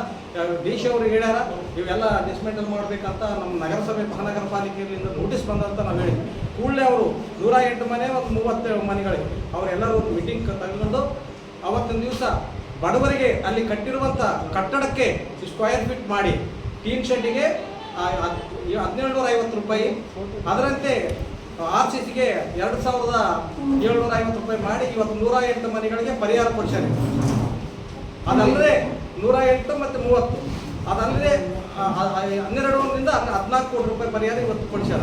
ಅದಲ್ಲಂತೆ ಮತ್ತೆ ಅವರಿಗೆ ಸರ್ಕಾರದಿಂದ ಇದು ಮಾಡಿ ಇವತ್ತು ಅನುಮೋದನೆ ಮಾಡಿಸಿ 108 ಮನೆಗಳು ಮತ್ತು 701 ನಿವೇಶನ ಪ್ಲಾಟ್ಗಳಿಗೆ ಇವತ್ತು ಎಲ್ಲ ಒಂದು ಕೆಲಸ ಕಾಲುವೆಗೆ ಎಲ್ಲ ಮಾಡಿ ಅಭಿವೃದ್ಧಿ ಮಾಡಿ ಹಕ್ಕುಪತ್ರ ಕೊಡೋ ಸಿದ್ಧತೆ ಹೌದು ಲೇಔಟ್ ಮಾಡಿ ನಮ್ಮ ಏಕ್ನೂರಲ್ಲಿ ಅವರಿಗೆ ಒಂದು ಮನೆಗಳು 19-25 ಮನೆಗಳಿದ್ದವು. ನೀರಾವರಿ ಇಲಾಖೆದ 70 ವರ್ಷಗಳ ಕೆಳಗೆ ಬಂದ ಕಾಶ ಅಲ್ಲಿ ಹಿಂದಿನ ಸರ್ಕಾರದಲ್ಲಿ ಪಾಪ ಅವರು ಹಾಕೊಂಡಿದ್ರು 22 ಮನೆಗಳಿಗೆ ಪರಿಹಾರ ಕೊಡಲಿಲ್ಲ. ಅವ್ರ ಮನೆ ತೋರಿಸಲು ಇವತ್ತು ಪಾಲಾಗ್ಯಾರ. ಈ ಸಂದರ್ಭದಲ್ಲಿ ವಸಂತ್ ಕುಮಾರ್, ಮಣಿಕಂಠ, ರಾಮ್ ಪ್ರಸಾದ್, ತೇಜಪ್ಪ ಸೇರಿ ಅನೇಕರಿದ್ದರು. ಜಿಲ್ಲೆಯಾದ್ಯಂತ ಶನಿವಾರ ಸುರಿದ ಮಳೆ ಗಾಳಿಗೆ ಜನಜೀವನ ಅಸ್ತವ್ಯಸ್ತಗೊಂಡಿದ್ದು, ಹಲವೆಡೆ ಸಿಡಿಲಿಗೆ ಬಣವೆ ಜಾನುವಾರುಗಳು ಬಲಿಯಾಗಿರುವ ಘಟನೆ ನಡೆದಿದೆ. ಭಾರೀ ಗಾಳಿಗೆ ವಿದ್ಯುತ್ ಕಂಬಗಳು ನೆಲಕ್ಕುರುಳಿದ್ದಾರೆ. ಹಳ್ಳಗಳ ಸೇತುವೆ ಕೊಚ್ಚಿ ಹೋದ ಘಟನೆಗಳು ನಡೆದಿವೆ. ಲಿಂಗಸುಗೂರು ತಾಲೂಕಿನ ವಿವಿಧ ಗ್ರಾಮಗಳಲ್ಲಿ ನಿನ್ನೆ ರಾತ್ರಿ ಸುರಿದ ಮಳೆ ವೇಳೆ ಸಂಭವಿಸಿದ ಸಿಡಿಲು ಬಡಿತದಿಂದ 3 ಎತ್ತು, 1 ಆಕಳು ಹಾಗೂ ಎಮ್ಮೆ ಮೃತಪಟ್ಟ ಘಟನೆ ನಡೆದಿದೆ. ಲಿಂಗಸುಗೂರು ತಾಲೂಕಿನ ಗುಂತಗೋಳ್ ಗ್ರಾಮದಲ್ಲಿ ಹನುಮಂತ ಎಂಬ ರೈತನ 1 ಎತ್ತು ಸಿಡಿಲು ಬಡಿದು ಮೃತಪಟ್ಟಿದೆ. ಇದೇ ವೇಳೆ ಶೀಲಹಳ್ಳಿ ಗ್ರಾಮದಲ್ಲಿ ದುರ್ಗಮ್ಮ ಪತಿ ಮೈಲಾರಪ್ಪ ಅವರಿಗೆ ಸೇರಿದ 1 ಎತ್ತು, 1 ಆಕಳು ಹಾಗೂ 1 ಎಮ್ಮೆ ಮೃತಪಟ್ಟಿವೆ. ಮತ್ತೊಂದೆಡೆ ಹೊಸೂರು ಗ್ರಾಮದಲ್ಲಿ ಬುಡ್ಡಪ್ಪ ಪತಿ ಸೋಮಪ್ಪ ಅವರಿಗೆ ಸೇರಿದ 1 ಎತ್ತು ಸಿಡಿಲು ಬಡಿದು ಸಾವನ್ನಪ್ಪಿದೆ. ಘಟನೆ ಕುರಿತು ಮಾಹಿತಿ ತಿಳಿದ ಗ್ರಾಮ ಆಡಳಿತಾಧಿಕಾರಿಗಳಾದ ಬಸವರಾಜ್ ಹಾಗೂ ದುರ್ಗಪ್ಪ ಸ್ಥಳಕ್ಕೆ ಭೇಟಿ ನೀಡಿ ಪರಿಶೀಲನೆ ನಡೆಸಿದರು. ರೈತರಿಗೆ ಸರ್ಕಾರದಿಂದ ಸೂಕ್ತ ಪರಿಹಾರ ಒದಗಿಸುವ ಕುರಿತು ಕ್ರಮ ಕೈಗೊಳ್ಳಲಾಗುವುದು ಎಂದು ತಿಳಿಸಿದರು. ಸಿರವಾರ ತಾಲೂಕಿನಲ್ಲಿ ರಾತ್ರಿ ಇಡೀ ಭಾರೀ ಗಾಳಿ ಸಹಿತ ಮಳೆಯಾಗಿದ್ದು, ಎಲ್ಲೆಂದರಲ್ಲಿ ವಿದ್ಯುತ್ ಕಂಬಗಳು ಹಾಗೂ ಗಿಡ ಮರಗಳು ಧರೆಗುರುಳಿದ ಕಾರಣ ಜನಜೀವನ ಅಸ್ತವ್ಯಸ್ತವಾಗಿದೆ. ಸಿರವಾರ ಪಟ್ಟಣದ ವಿವಿಧೆಡೆ ಗಿಡಗಳು ನೆಲಕಚ್ಚಿವೆ. ಅದರಲ್ಲೂ ಸಿರವಾರ ಪಟ್ಟಣದ ಮುಖ್ಯ ರಸ್ತೆಗೆ ಹಾಕಲಾಗಿದ್ದ ಗಿಡಗಳು ಈಗ ದೊಡ್ಡದಾಗಿದ್ದು, ಅವುಗಳು ಕೂಡ ನೆಲಕ್ಕೆ ಬಿದ್ದಿವೆ. ಸಿರವಾರ ಪಟ್ಟಣದ ಪ್ರವಾಸಿ ಮಂದಿರದಲ್ಲಿ ಇದ್ದ ಭಾರೀ ಗಾತ್ರದ ಮರವೊಂದು ನೆಲಕ್ಕೆ ಬಿದ್ದಿದ್ದು, ಇಡೀ ಪ್ರವಾಸಿ ಮಂದಿರದ ಆವರಣದ ತುಂಬೆಲ್ಲ ನೆರಳಾಗಿದ್ದ ಮರ ಈಗ ನೆಲಕ್ಕೆ ಬಿದ್ದಿದೆ. ಮರ ನೆಲಕ್ಕೆ ಬಿದ್ದಿರುವುದರಿಂದ ಪಕ್ಕದಲ್ಲೇ ಇದ್ದ ತೋಟಗಾರಿಕೆ ಇಲಾಖೆ ಕಾಂಪೌಂಡ್ಗೆ ಹಾನಿಯಾಗಿದೆ ಹಾಗೂ ಮರ ನೆಲಕ್ಕೆ ಬಿದ್ದಿರುವುದರಿಂದ ವಿದ್ಯುತ್ ಕಂಬವೊಂದು ಮುರಿದಿದೆ ಮತ್ತು ವಿದ್ಯುತ್ ತಂತಿಗಳು ಒಂದಕ್ಕೊಂದು ಅಂಟಿಕೊಂಡಿದ್ದು, ಸಿರವಾರ ಪಟ್ಟಣದಲ್ಲಿ ವಿದ್ಯುತ್ ಸಮಸ್ಯೆ ಎದುರಾಗಿದೆ. ಪಟ್ಟಣದಲ್ಲಿ ಭಾರೀ ಗಾಳಿ ಜೊತೆಗೆ ರಾತ್ರಿ ಇಡೀ ಸುರಿದ ಮಳೆಗೆ ವಿವಿಧೆಡೆ ವಿದ್ಯುತ್ ಕಂಬಗಳು ನೆಲಕ್ಕೆ ಬಿದ್ದಿವೆ. ಜೆಸ್ಕಾಂ ಇಲಾಖೆಯ ಅಧಿಕಾರಿಗಳು ಮಳೆ ಬರುವ ಮುಂಚಿತವಾಗಿಯೇ ಅಂದರೆ ಶನಿವಾರ ರಾತ್ರಿ 7:30ಕ್ಕೆ ವಿದ್ಯುತ್ ಸಂಪರ್ಕ ಕಡಿತ ಮಾಡಿದ್ದಾರೆ. ಇದರಿಂದ ಭಾರೀ ಅನಾಹುತ ತಪ್ಪಿದೆ. ಪಟ್ಟಣದ ವಾರ್ಡ್ ನಂಬರ್ 11ರ ಮುಚ್ಚಳಗುಡ್ಡ ಕ್ಯಾಂಪಿನಲ್ಲಿ ಭಾರೀ ಮರವೊಂದು ಬಿದ್ದಿರುವ ಕಾರಣ 4 ಕಂಬಗಳು ನೆಲಕ್ಕೆ ಬಿದ್ದಿವೆ. ಒಂದು ಕಂಬ ಮನೆಯ ಮುಂದೆ ನಿಂತಿದ್ದ ಟ್ರ್ಯಾಕ್ಟರ್ ಮುಂದೆ ಬಿದ್ದಿದ್ದು ಟ್ರ್ಯಾಕ್ಟರ್ ಜಖಂಗೊಂಡಿದೆ. ಕಂಬ ಬಿದ್ದಿದ್ದು ಮನೆಯ ಮುಂದೆ ದನ ಕರುಗಳಿಗೆ ಹಾಕಿದ್ದ ಹುಲ್ಲಿನ ಬಣವೆ ಪಕ್ಕದಲ್ಲಿ ಬಿದ್ದಿದೆ. ವಿದ್ಯುತ್ ಇಲ್ಲದ ಕಾರಣ ಭಾರೀ ಅನಾಹುತ ತಪ್ಪಿದೆ. ರಾತ್ರಿ ಇಡೀ ಸುರಿದ ಭಾರೀ ಮಳೆಗೆ ಸಿರವಾರ ಪಟ್ಟಣದ ಮುಖ್ಯ ರಸ್ತೆಯಲ್ಲಿ ನೀರು ನಿಂತು ಕೆಸರುಗದ್ದೆಯಂತಾಗಿವೆ. ಇನ್ನು ಪಟ್ಟಣದ ದೇವದುರ್ಗ ಕ್ರಾಸ್, ಮಾನ್ವಿ ಕ್ರಾಸ್ ಹತ್ತಿರ ತೆಗ್ಗು ದಿಣ್ಣೆಗಳಲ್ಲಿ ನೀರು ನಿಂತು ಕೆಸರುಗದ್ದೆಯಂತಾಗಿವೆ. ಇನ್ನು ಪಟ್ಟಣದ ಸಂತೆ ಮಾರುಕಟ್ಟೆಯಿಂದ ದೇವದುರ್ಗ ಕ್ರಾಸ್ವರೆಗೆ ರಸ್ತೆ ಕಾಮಗಾರಿ ನಡೆಯುತ್ತಿದೆ ಮತ್ತು ಜಲ ಮಿಷನ್ ಯೋಜನೆಯ ಪೈಪ್ ಹಾಕಿದ್ದು ಎಲ್ಲೆಂದರಲ್ಲಿ ತೆಗ್ಗು ದಿಣ್ಣೆಗಳು ಬಿದ್ದಿವೆ. ರಾತ್ರಿ ಇಡೀ ಸುರಿದ ಭಾರೀ ಮಳೆಗೆ ರೈತರ ಮುಖದಲ್ಲಿ ಮಂದಹಾಸ ಮೂಡಿದೆ. ಭಾರೀ ಬಿಸಿಲಿನಿಂದ ಬೆಂದಿದ್ದ ಜನರಿಗೆ ಹಾಗೂ ರೈತರಿಗೆ ಕೊಂಚ ನಿರಾಳ ನೀಡಿದೆ ಹಾಗೂ ರೈತರು ಕೃಷಿ ಚಟುವಟಿಕೆಗಳನ್ನು ಮಾಡುವತ್ತ ಮುಂದಾಗಿದ್ದಾರೆ. ಸಿರವಾರ ಪಟ್ಟಣದಲ್ಲಿ ಬಿದ್ದಿರುವ ಮರಗಳು ಹಾಗೂ ವಿದ್ಯುತ್ ಕಂಬಗಳನ್ನು ಕೂಡಲೇ ತೆರವುಗೊಳಿಸಿ ಜನರಿಗೆ ಅನುಕೂಲ ಮಾಡಿಕೊಡಬೇಕು ಎಂದು ಸಾರ್ವಜನಿಕರು ಒತ್ತಾಯಿಸಿದ್ದಾರೆ. ಅರಕೆರೆ ತಾಲೂಕಿನಾದ್ಯಂತ ರಾತ್ರಿ ಗುಡುಗು ಸಿಡಿಲು ಗಾಳಿ ಸೇರಿದಂತೆ ಮಳೆಯಾಗಿದೆ. ಬೇಸಿಗೆ ರಣ ಬಿಸಿಲಿಗೆ ಕಾಯ್ದು ಕೆಂಡದಂತಾಗಿದ್ದ ಭೂಮಿಗೆ ಸ್ವಲ್ಪ ಮಟ್ಟಿಗೆ ತಂಪೆರೆದಿದೆ. ಭೂಮನಗುಂಡ ಗ್ರಾಮದಲ್ಲಿ ಶನಿವಾರ ರಾತ್ರಿ ಸಿಡಿಲು ಬಡಿದು ಮೇವಿನ ಬಣವೆಗಳು ಸುಟ್ಟು ಕರಕಲಾಗಿವೆ. ಭತ್ತದ ಹುಲ್ಲಿನ ಬಣವೆ, ಸೊಪ್ಪು ಬಣವೆ, ಶೇಂಗಾ ಒಟ್ಟಿನ ಬಣವೆಗಳು ಹಾಗೂ ವಾಸಿಸುವ ಗುಡಿಸಲು ಸಿಡಿಲು ಬಡಿದು ಬೆಂಕಿ ಹತ್ತಿ ಭಸ್ಮವಾದ ಘಟನೆ ಭೂಮನಗುಂಡ ಮಲ್ಲಾಪುರ ಗ್ರಾಮದಲ್ಲಿ ಶನಿವಾರ ರಾತ್ರಿ ನಡೆದಿದೆ. ಮಳೆಗಾಲದ ಆರಂಭದಲ್ಲಿ ಸಿಡಿಲು ಗುಡುಗು ಆರ್ಭಟಕ್ಕೆ ಜಮೀನಿನಲ್ಲಿ ವಾಸಿಸುವ ಜನರಿಗೆ ರಾತ್ರಿ ನಿದ್ದೆ ಮಾಡದೆ ಎದ್ದು ಕುಳಿತುಕೊಂಡಿರುವ ದೃಶ್ಯಗಳು ಸಾಮಾನ್ಯವಾಗಿವೆ. ಭೂಮನಗುಂಡ ಗ್ರಾಮದಲ್ಲಿ ಸಿಡಿಲು ಬಡಿದು ಸಾಬಯ್ಯ ತಂದೆ ಕೊಂಡಯ್ಯ ಅವರಿಗೆ ಸೇರಿದ ಸೊಪ್ಪೆ ಬಣವೆ, ಭತ್ತದ ಹುಲ್ಲಿನ ಬಣವೆ, ನರಸಣ್ಣ ತಂದೆ ಸಾಬಯ್ಯನ ಶೇಂಗಾ ಹೊಟ್ಟು ಜೋಳದ ಸೊಪ್ಪು ಬಣವೆ, ಆಂಜನೇಯ ತಂದೆ ರಾಮಯ್ಯನ ಭತ್ತದ ಬಣವೆ, ದುರ್ಗಪ್ಪ ತಂದೆ ಬಸಯ್ಯನ ಹುಲ್ಲಿನ ಬಣವೆ, ಸೊಪ್ಪೆ ಬಣವೆ, ಭಗಯ್ಯ ತಂದೆ ಕೊಂಡಯ್ಯನ ಭತ್ತದ ಬಣವೆ ವಾಸಿಸುವ ಮನೆ, ದೇವರಾಜ ತಂದೆ ಶಿವಪ್ಪನ ಗುಡಿಸಲು ಹುಲ್ಲಿನ ಬಣವೆ. ಒಟ್ಟಾರೆ ನಷ್ಟವಾದ ಒಟ್ಟು ಸುಮಾರು 7 ಲಕ್ಷ ರೂಪಾಯಿಗಳು ನಷ್ಟವಾಗಿದೆ ಎಂದು ತಿಳಿದು ಬಂದಿದೆ. ಜಾನುವಾರುಗಳಿಗೆ ಸಂಗ್ರಹಣೆ ಮಾಡಿಟ್ಟ ಬಣವೆಗಳು ಸಿಡಿಲು ಬಡಿದು ಬೆಂಕಿ ಹತ್ತಿ ಸುಟ್ಟು ಹೋಗಿರುವುದರಿಂದ ರೈತರು ಬಹಳಷ್ಟು ಸಂಕಷ್ಟ ಅನುಭವಿಸುವಂತ ಪರಿಸ್ಥಿತಿ ನಿರ್ಮಾಣವಾಗಿದೆ. ಅರಕೆರೆ ಮತ್ತು ದೇವದುರ್ಗ ಅಗ್ನಿಶಾಮಕ ಠಾಣೆಯ ಅಧಿಕಾರಿಗಳು ಹಾಗೂ ಸಿಬ್ಬಂದಿಗಳು ಬಂದು ಬೆಂಕಿ ನಂದಿಸಿ ಭಾರೀ ಅನಾಹುತವನ್ನು ತಪ್ಪಿಸಿದ್ದಾರೆ. ಈ ಸಂದರ್ಭದಲ್ಲಿ ಸಿಬ್ಬಂದಿಗಳಾದ ಪರಮಣ್ಣ, ಮಹಾದೇವ್, ಮಂಜುನಾಥ್, ಅರುಣ್ ಕುಮಾರ್, ಮಂಜುನಾಥ್, ಪ್ರಭಾಕರ್, ಅಮರೇಶ್, ಆಂಜನೇಯ ಉಪಸ್ಥಿತರಿದ್ದರು. ಸಿಂಧನೂರು ತಾಲೂಕಿನಲ್ಲಿ ಶನಿವಾರ ರಾತ್ರಿ ಸುರಿದ ಭಾರೀ ಗಾಳಿ ಮಳೆಗೆ ಸಿಂಧನೂರು ಹಿರೇಹಳ್ಳ ಮೈದುಂಬಿ ಹರಿಯುತ್ತಿದ್ದು ಕೆಲವೆಡೆ ಮನೆಗಳಿಗೆ ಮೇಲ್ಛಾವಣಿ ಕಿತ್ತು ಹೋಗಿದ್ದು ಹಳ್ಳ ಕೊಳ್ಳಗಳು ತುಂಬಿ ಹರಿದಿವೆ. ಶನಿವಾರ ಸಂಜೆಯಿಂದಲೇ ಆರಂಭವಾದ ಗಾಳಿ ಮಳೆಯಿಂದಾಗಿ ಭಾನುವಾರ ಬೆಳಗ್ಗೆಯವರೆಗೂ ಜೋರು ಮಳೆಯಾಗಿದೆ. ಮಳೆಯಿಂದಾಗಿ ಸಣ್ಣ ಪುಟ್ಟ ಹಳ್ಳಿಗಳಲ್ಲಿ ನೀರಿನ ಹರಿವು ಹೆಚ್ಚಳವಾಗಿದ್ದು ಎರೆಹೊಲಗಳ ಒಡ್ಡುಗಳಲ್ಲಿ ನೀರು ಸಂಗ್ರಹಗೊಂಡಿದೆ. ಸುಮಾರು ಗಂಟೆಗಳ ಕಾಲ ಬಂದ ಜಿಟಿ ಮಳೆಗೆ ರೈತರ ಹೊಲ ಗದ್ದೆಗಳು ಹಸಿಯಾಗಿದ್ದು ರೈತರಲ್ಲಿ ಸಂತೋಷ ಮೂಡಿದ್ದು ಬಿತ್ತನೆ ಪ್ರಕ್ರಿಯೆ ಪ್ರಾರಂಭಿಸಲು ಯೋಚನೆ ನಡೆಸಿದ್ದಾರೆ. ಇನ್ನು ತಾಲೂಕಿನ ಗ್ರಾಮೀಣ ಭಾಗದ ಕೆಲವೆಡೆ ಬಿರುಗಾಳಿ ಸಹಿತ ಮಳೆಯಾದ ಹಿನ್ನೆಲೆ ಸಿದ್ರಾಂಪುರ ಗ್ರಾಮದ ಮನೆಯೊಂದರ ಮೇಲ್ಛಾವಣಿ ಕಿತ್ತು ಹೋಗಿದೆ. ಅದೃಷ್ಟವಶಾತ್ ಯಾವುದೇ ಪ್ರಾಣಾಪಾಯ ಸಂಭವಿಸಿಲ್ಲ ಎನ್ನುವುದು ವರದಿಯಾಗಿದೆ. ತಾಲೂಕಿನ ಚಿರತನಾಳ ಹಾಗೂ ಬೊಮ್ಮನಾಳ ಗ್ರಾಮದ ನಡುವೆ ಸೇತುವೆ ಕಾಮಗಾರಿ ನಡೆದಿದ್ದು ಮಳೆಯಿಂದಾಗಿ ತಾತ್ಕಾಲಿಕವಾಗಿ 2 ಗ್ರಾಮಗಳ ನಡುವೆ ನಿರ್ಮಿಸಿದ್ದ ಸೇತುವೆ ಕೊಚ್ಚಿ ಹೋಗಿದ್ದು ಸಂಪರ್ಕ ಕಡಿತಗೊಂಡಿದೆ. ಇದರಿಂದಾಗಿ ಗ್ರಾಮಸ್ಥರು ಹಾಗೂ ಶಾಲಾ ಕಾಲೇಜಿಗೆ ತೆರಳಲು ವಿದ್ಯಾರ್ಥಿಗಳು 8 ಕಿಲೋಮೀಟರ್ ಸುತ್ತು ಹಾಕಿ ಸಿಂಧನೂರಿಗೆ ಬರಬೇಕಾಗಿದೆ. ಕೂಡಲೇ ಶಾಶ್ವತ ಸೇತುವೆ ನಿರ್ಮಿಸಿ ಸುಗಮ ಸಂಚಾರದ ಸಂಪರ್ಕ ಕಲ್ಪಿಸುವತ್ತ ಜನಪ್ರತಿನಿಧಿಗಳು ಮುಂದಾಗಬೇಕಿದೆ ಎನ್ನುವ ಆಗ್ರಹ ಕೇಳಿಬಂದಿದೆ. ಹೈದರಾಬಾದ್ ಕರ್ನಾಟಕವನ್ನು ಕಲ್ಯಾಣ ಕರ್ನಾಟಕವನ್ನಾಗಿ ಬದಲಾಯಿಸಿದ ಸರ್ಕಾರ ಈ ಭಾಗದ ಶಿಕ್ಷಣದ ವ್ಯವಸ್ಥೆಯನ್ನು ಬದಲಾಯಿಸದೆ ತೀರಾ ಹದಗೆಟ್ಟಿದ್ದು ಮನುಷ್ಯತ್ವದ ಬರಗಾಲದಲ್ಲಿ ನಾವು ಬದುಕುತ್ತಿದ್ದೇವೆ ಎಂದು ಹಿರಿಯ ಹೋರಾಟಗಾರ ಆರ್.ಕೆ. ಹುಡುಗಿ ವಿಷಾದ ವ್ಯಕ್ತಪಡಿಸಿದರು. ಅವರಿಂದು ನಗರದ ಎಸ್ಎಲ್ವಿ ಸಭಾಂಗಣದಲ್ಲಿ ಹೈದರಾಬಾದ್ ಕರ್ನಾಟಕ ಜನಾಂದೋಲನ ಕೇಂದ್ರ ವತಿಯಿಂದ ಹಮ್ಮಿಕೊಂಡ 371 ಹೋರಾಟಗಾರರ ಸಮಾವೇಶ ಮತ್ತು ದುಂಡು ಮೇಜಿನ ಸಭೆಯನ್ನು ಉದ್ಘಾಟಿಸಿ ಮಾತನಾಡಿದರು. ಒಂದು ಸಾಮಾಜಿಕ ಜಾಲತಾಣದಲ್ಲಿ ಪೋಸ್ಟರ್ ಹಾಕಲಾಗಿದ್ದು ವಿಚಿತ್ರವಾಗಿತ್ತು. ಒಂದು ದೇಶವನ್ನು ನಾಶ ಮಾಡಲು ಆ ದೇಶದ ಮೇಲೆ ಬಾಂಬ್ ದಾಳಿ ಹಾಕದೆ ನಿರ್ನಾಮ ಮಾಡಲು ದೇಶದ ಶಿಕ್ಷಣದ ವ್ಯವಸ್ಥೆಯನ್ನು ಹಾಳು ಮಾಡಿದರೆ ದೇಶವೇ ನಾಶವಾಗುತ್ತದೆ ಎಂದು. ಆದರೆ ಅಂತಹ ಪೋಸ್ಟರ್ ಇದೀಗ ನಮ್ಮ ಭಾಗದಲ್ಲಿ ಹಾಕಬೇಕಿದೆ ಎಂದರು. ಕಲ್ಯಾಣ ಕರ್ನಾಟಕ ಭಾಗದಲ್ಲಿ ಶಿಕ್ಷಣದ ವ್ಯವಸ್ಥೆ ಬದಲಾವಣೆಯಾಗಿಲ್ಲ, ಅತ್ಯಂತ ತೀರಾ ಹದಗೆಟ್ಟಿದೆ. ಈ ಭಾಗವು ಬರಗಾಲವಾಗಿದೆ, ಅದು ಮನುಷ್ಯತ್ವದ ಬರಗಾಲ. ಇದರಲ್ಲಿ ನಾವು ಬದುಕುತ್ತಿದ್ದೇವೆ ಎಂದು ಅಳಲು ತೋಡಿಕೊಂಡರು. ಈ ಸಮಾವೇಶದ ಮೂಲಕ ಒಂದು ಚರಿತ್ರೆ ಸೃಷ್ಟಿಯಾಗಬೇಕು. ಆ ಚರಿತ್ರೆ ಮುಂದಿನ ಅಭಿವೃದ್ಧಿಗೆ ನಾಂದಿಯಾಗಬೇಕು. ಕಲ್ಯಾಣ ಕರ್ನಾಟಕದ ಭಾಗವು ಮಾನವ ಸೂಚ್ಯಂಕದ ಬದಲಾವಣೆಗೆ ನಾಂದಿಯಾಗಬೇಕು ಎಂದರು. ಕೆಲವು ದಿನಗಳ ಹಿಂದೆ ನನಗೆ ಯಾರೋ ಒಬ್ಬರು ಒಂದು ವಿಡಿಯೋ ಕಳಿಸಿದ್ರು. ಅದನ್ನು ನೋಡಿದೆ ನಾನು. ಅದು ದಕ್ಷಿಣ ಆಫ್ರಿಕಾದ ಒಂದು ಯೂನಿವರ್ಸಿಟಿಯ ಗೇಟಿನ ಮುಂದೆ ಒಂದು ಬ್ಯಾನರ್ ಕಟ್ಟಿದಂಥ ಒಂದು ಚಿತ್ರ. ವಿಡಿಯೋನೇ ಇರಲಿಲ್ಲ, ಚಿತ್ರ. ಅದರಲ್ಲಿ ಏನು ಬರೆದಿತ್ತು ಅಂತಂದರೆ, ಯಾವುದೇ ಒಂದು ದೇಶವನ್ನು ನಾಶಪಡಿಸ್ಬೇಕಾದ್ರೆ, ನಿರ್ನಾಮ ಮಾಡಬೇಕಾದ್ರೆ, ಅದರ ಶಕ್ತಿ ಸ್ವಲ್ಪ ಇರಾಡಿಕೇಟ್ ಮಾಡಬೇಕಾದ್ರೆ ಆ ದೇಶದ ಮೇಲೆ ಅಣುಬಾಂಬ್ ಹಾಕೋ ಅವಶ್ಯಕತೆ ಇಲ್ಲ. ಆ ದೇಶದ ಪ್ರೈಮರಿ ಸ್ಕೂಲ್ ಮತ್ತು ಹೈಯರ್ ಎಜುಕೇಷನ್ ಸತ್ಯನಾಶ ಮಾಡಿಬಿಡ್ರಿ, ಹಾಳು ಮಾಡಿಬಿಡ್ರಿ, ದೇಶ ತಾನೇ ಹಾಳಾಗಿ ಹೋಗ್ತದೆ ಅಂತ ಬರೆದಿತ್ತು. I was shock. ನನಗೆ ಅತ್ಯಂತ ಶಾಕ್ ಆಯಿತು.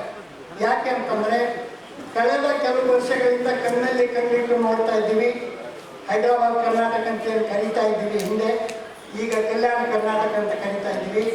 ಕಲ್ಯಾಣ ಕರ್ನಾಟಕದ ಎಜುಕೇಷನಲ್ ಸಿಸ್ಟಮನ್ನು ನೋಡಿದ್ರೆ ಬಹುಶಃ ಕಲ್ಯಾಣ ಕರ್ನಾಟಕದ ಬಾಗಿಲಿಗೆ ಅಂಥದ್ದು ಇನ್ನೊಂದು ಬ್ಯಾನರ್ ಕಟ್ಟಿದರೆ ಉಚಿತ ಆಗ್ತದೆ ಅಂತ ನನಗೆ ಅನಿಸ್ತು.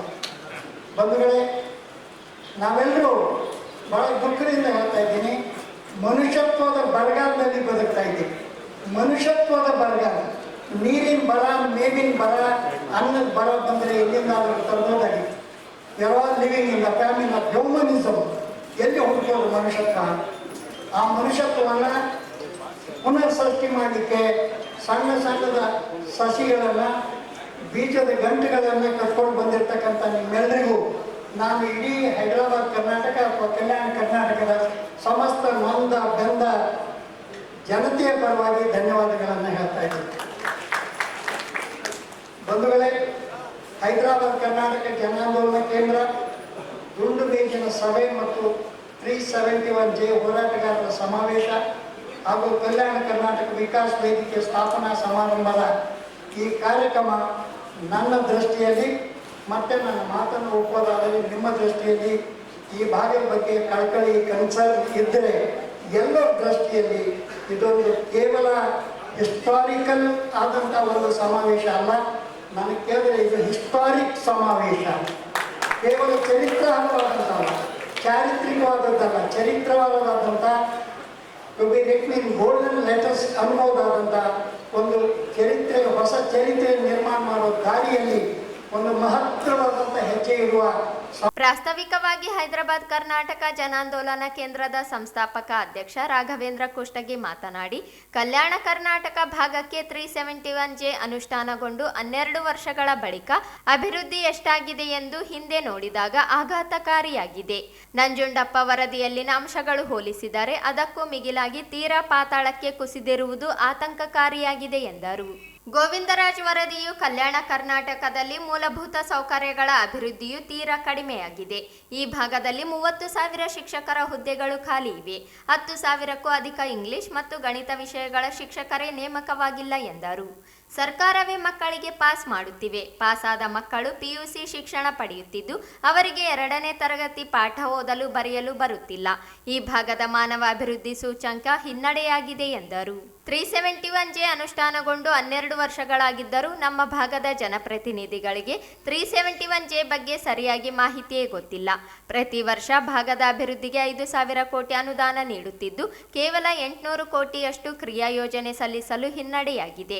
ಈ ಭಾಗದ 50 ತಾಲೂಕುಗಳು 40 ತಾಲೂಕುಗಳು ತೀರಾ ಹಿಂದುಳಿದ ತಾಲೂಕುಗಳಾಗಿವೆ.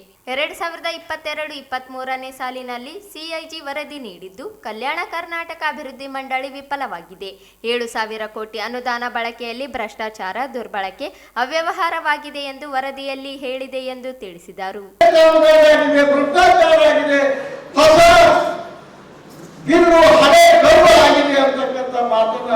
ಇವತ್ತು CIG ವರದಿ ಇಷ್ಟೆಲ್ಲ ಒಂದು ಕಡೆಗಾದರೆ ಇನ್ನೊಂದು ಕಡೆಗೆ ನಮ್ಮ ಹೈದರಾಬಾದ್ ಕರ್ನಾಟಕ ಭಾಗದ ಯಾವುದೇ ಪ್ರಾಥಮಿಕ ಆರೋಗ್ಯ ಕೇಂದ್ರದಲ್ಲಿ ವೈದ್ಯರಿಲ್ಲ, ನಮ್ಮ ಶಾಲೆಯಲ್ಲಿ ಶಿಕ್ಷಕರಿಲ್ಲ, ನಮ್ಮ ನಿರುದ್ಯೋಗಿ ವಿದ್ಯಾವಂತ ಯುವಕರಿಗೆ ಉದ್ಯೋಗಗಳಿಲ್ಲ. ಇದನ್ನೆಲ್ಲ ನೋಡಿಕೊಂಡು 371 ಹೋರಾಟ ಮಾಡಿದ್ವಿ.